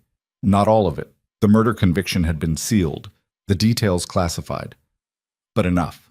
Enough for people to understand what she'd survived, what she'd overcome. Trauma doesn't define you, she said into the microphone, but it does change you. It makes you harder, sharper, more aware of the darkness in the world. And you have a choice. Let that darkness consume you or use it to light the way for others. She looked out at the audience, at the survivors in the front rows who wore their scars like armor. I chose light, not because it was easy, but because someone once told me that living well is the best revenge, that surviving isn't enough. You have to actually live. And so that's what I do every day. I live loudly, fiercely, unapologetically, and I help other women do the same. The applause was deafening. After the ceremony, Selene stood outside the hotel, breathing in cool night air. A car pulled up. Her assistant got out. Ready to go? Yeah, I'm ready. They drove to the airport. Selene had a flight back to New York, had a meeting with donors in the morning, had a new shelter opening next week. But first, she had one more stop. She'd made it every year for the past 10 years, on this date, at this time. The cemetery was quiet at night, just shadows and headstones and the weight of memory. Selene walked through rows of graves until she found the one she was looking for. Simple headstone, black granite, just a name and dates. Marcus Vale, 1962 to 2026. Beloved father. The last part was a lie. He hadn't been beloved, hadn't even been a decent father. But Selene had paid for the stone anyway, had buried him properly, had forgiven him, not because he deserved it, but because carrying hate was too heavy. She stood there for a moment, thinking about the man who'd sold her, who'd chosen money over his daughter, who'd died because of choices he'd made. I survived, she told the headstone. Despite you, despite Lucien, despite everything, I survived. Then she walked away, back to her car, back to her life, back to the work that gave her purpose. She didn't go to Kael's prison anymore. Hadn't for 8 years. It had been the hardest thing she'd ever done, letting him go. But he'd been right. Holding on was just another cage. Instead, she lived, fully, completely, building something beautiful from the ashes of trauma. And sometimes, late at night when she couldn't sleep, she thought about him, about the man who'd killed for her, saved her, sacrificed everything so she could be free. She'd never stopped loving him, probably never would, but she'd learned to love herself more. And that was the real victory. Not killing Lucien, not surviving the trial, not even building the initiative. The real victory was waking up every morning and choosing to live instead of just survive. Was looking in the mirror and seeing a survivor instead of a victim. Was using her pain to prevent someone else's. Was taking the broken pieces Lucien had made and reforging them into something sharp and beautiful and dangerous in the best possible way. 15 years after her wedding day, Selene Serrano stood in front of a new shelter in Los Angeles and cut the ribbon while cameras flashed and survivors cheered. This building was different, bigger, better. Funded partially by a private donation from an anonymous source. The money had come with a note. For the woman who taught me that broken things can heal, love always. K. Selene had cried when she read it, had found out later that Kael had sold the last of his legitimate holdings, had donated every penny to the initiative, had left himself with nothing except the knowledge that he'd helped build something good. He died 3 months later. Heart attack in prison. Quick. Painless. Alone except for the guard who found him. The prison called Celine. Told her she was listed as next of kin. Asked what she wanted to do with the body. She brought him home. Buried him in a private cemetery outside the city. Simple service. Just her, Torres, Diego, Ivy, Patricia. The people who'd known him, who'd seen past the monster to the man underneath. They stood around the grave while rain fell and Celine read from a letter Kyle had written years ago. Instructions for his death, words he wanted spoken. I was not a good man. I killed for money, for power, for revenge. I built an empire on violence and fear. And I don't regret most of it because that empire gave me the resources to save the one person who mattered. Celine, if you're reading this, I'm gone. And I need you to know that every choice I made, every law I broke, every line I crossed, it was worth it. Because you're alive. You're free. You're building something beautiful. Don't mourn me. Don't waste tears on a killer who got what he deserved. Instead, remember the good we did at the end. Remember that we took something ugly and made it matter. Live loudly, love fiercely, and know that wherever I am, I'm proud of you. Always, K. Celine folded the letter, tucked it in her pocket, stood at the grave while others filtered away. She stayed until dark, until rain turned to mist, until she was alone with the man who'd changed everything. Thank you, she whispered, for seeing me when I was invisible, for fighting for me when everyone else walked away, for loving me enough to let me go. She placed a single white rose on the grave, turned and walked away, and she didn't look back. Because that's what survivors do. They keep moving forward, one step at a time, one day at a time, building something beautiful from the wreckage. Tatak. 20 years after a rain-soaked wedding in a cathedral, Celine Serrano stood on a beach and watched the sun set over the Pacific. She was 50 now, gray threading through her dark hair, lines around her eyes from years of smiling, scars that had faded but never quite disappeared. Behind her, the Aurelia Initiative's annual conference was winding down. 500 survivors gathered from across the country, sharing stories, building community, proving that trauma doesn't have to be the end. A young woman approached, maybe 25, bruises barely hidden under makeup. That look in her eyes, the hollow fear Celine recognized instantly. Excuse me, the woman said quietly. Are you Celine Serrano? I am. I heard your speech about surviving, about fighting back, and I wanted to ask, her voice cracked, how do you do it? How do you keep going when everything hurts? Celine looked at this young woman, saw herself 20 years ago, broken, desperate, certain there was no way out. One breath at a time, she said, one choice at a time. You wake up and you decide, today, I survive. Tomorrow, maybe I do more than survive. Maybe I live. And the day after that, maybe I help someone else survive. But what if the person hurting you is too powerful, too connected? What if the law can't stop them? Celine thought about Lucian, about the island, about the choice she'd made to pull that trigger. Then you find another way, she said carefully. A legal way. You document everything. You find allies. You build a case so airtight that power and money can't save them. And if that doesn't work, then you run. You disappear. You build a new life somewhere they can't find you. I don't want to run. I want to fight. Celine studied the woman's eyes, saw that same fire she'd once carried, that same rage that could either destroy you or forge you into something unbreakable. Then fight, she said, but fight smart. Use the law. Use organizations like mine. Use everything available before you consider... She stopped, chose her words carefully. Before you cross lines you can't uncross. What if those lines are the only way to survive? Celine was quiet for a long moment. Then she pulled out a business card, wrote her personal number on the back. Call me, tomorrow. We'll talk, and I'll help you find a way that doesn't cost you everything. The woman took the card, looked at it like it was a lifeline. Thank you. Don't thank me yet. Thank me when you're standing on a beach 20 years from now, free and whole, and helping some other scared woman find her way. The woman smiled, small, fragile, but real. She walked away. And Celine watched her go, hoping, praying to nothing and everything at once, that this woman would choose a different path, a better path, a path that didn't end with blood on her hands and a life divided between before and after.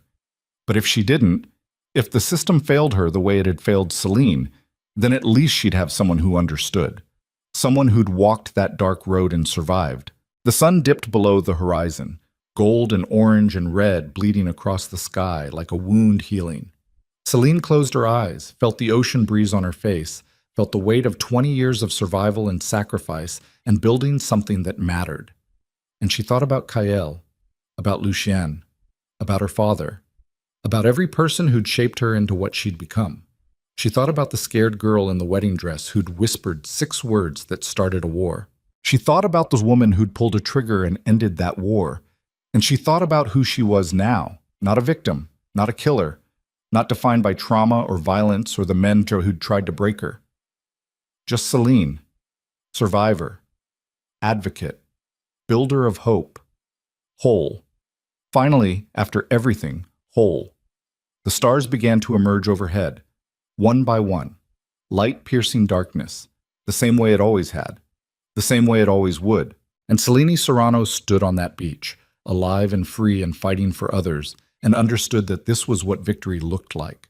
Not revenge, not justice in the traditional sense, just survival that became living, pain that became purpose, darkness that became light. And sometimes that was enough, more than enough. It was everything.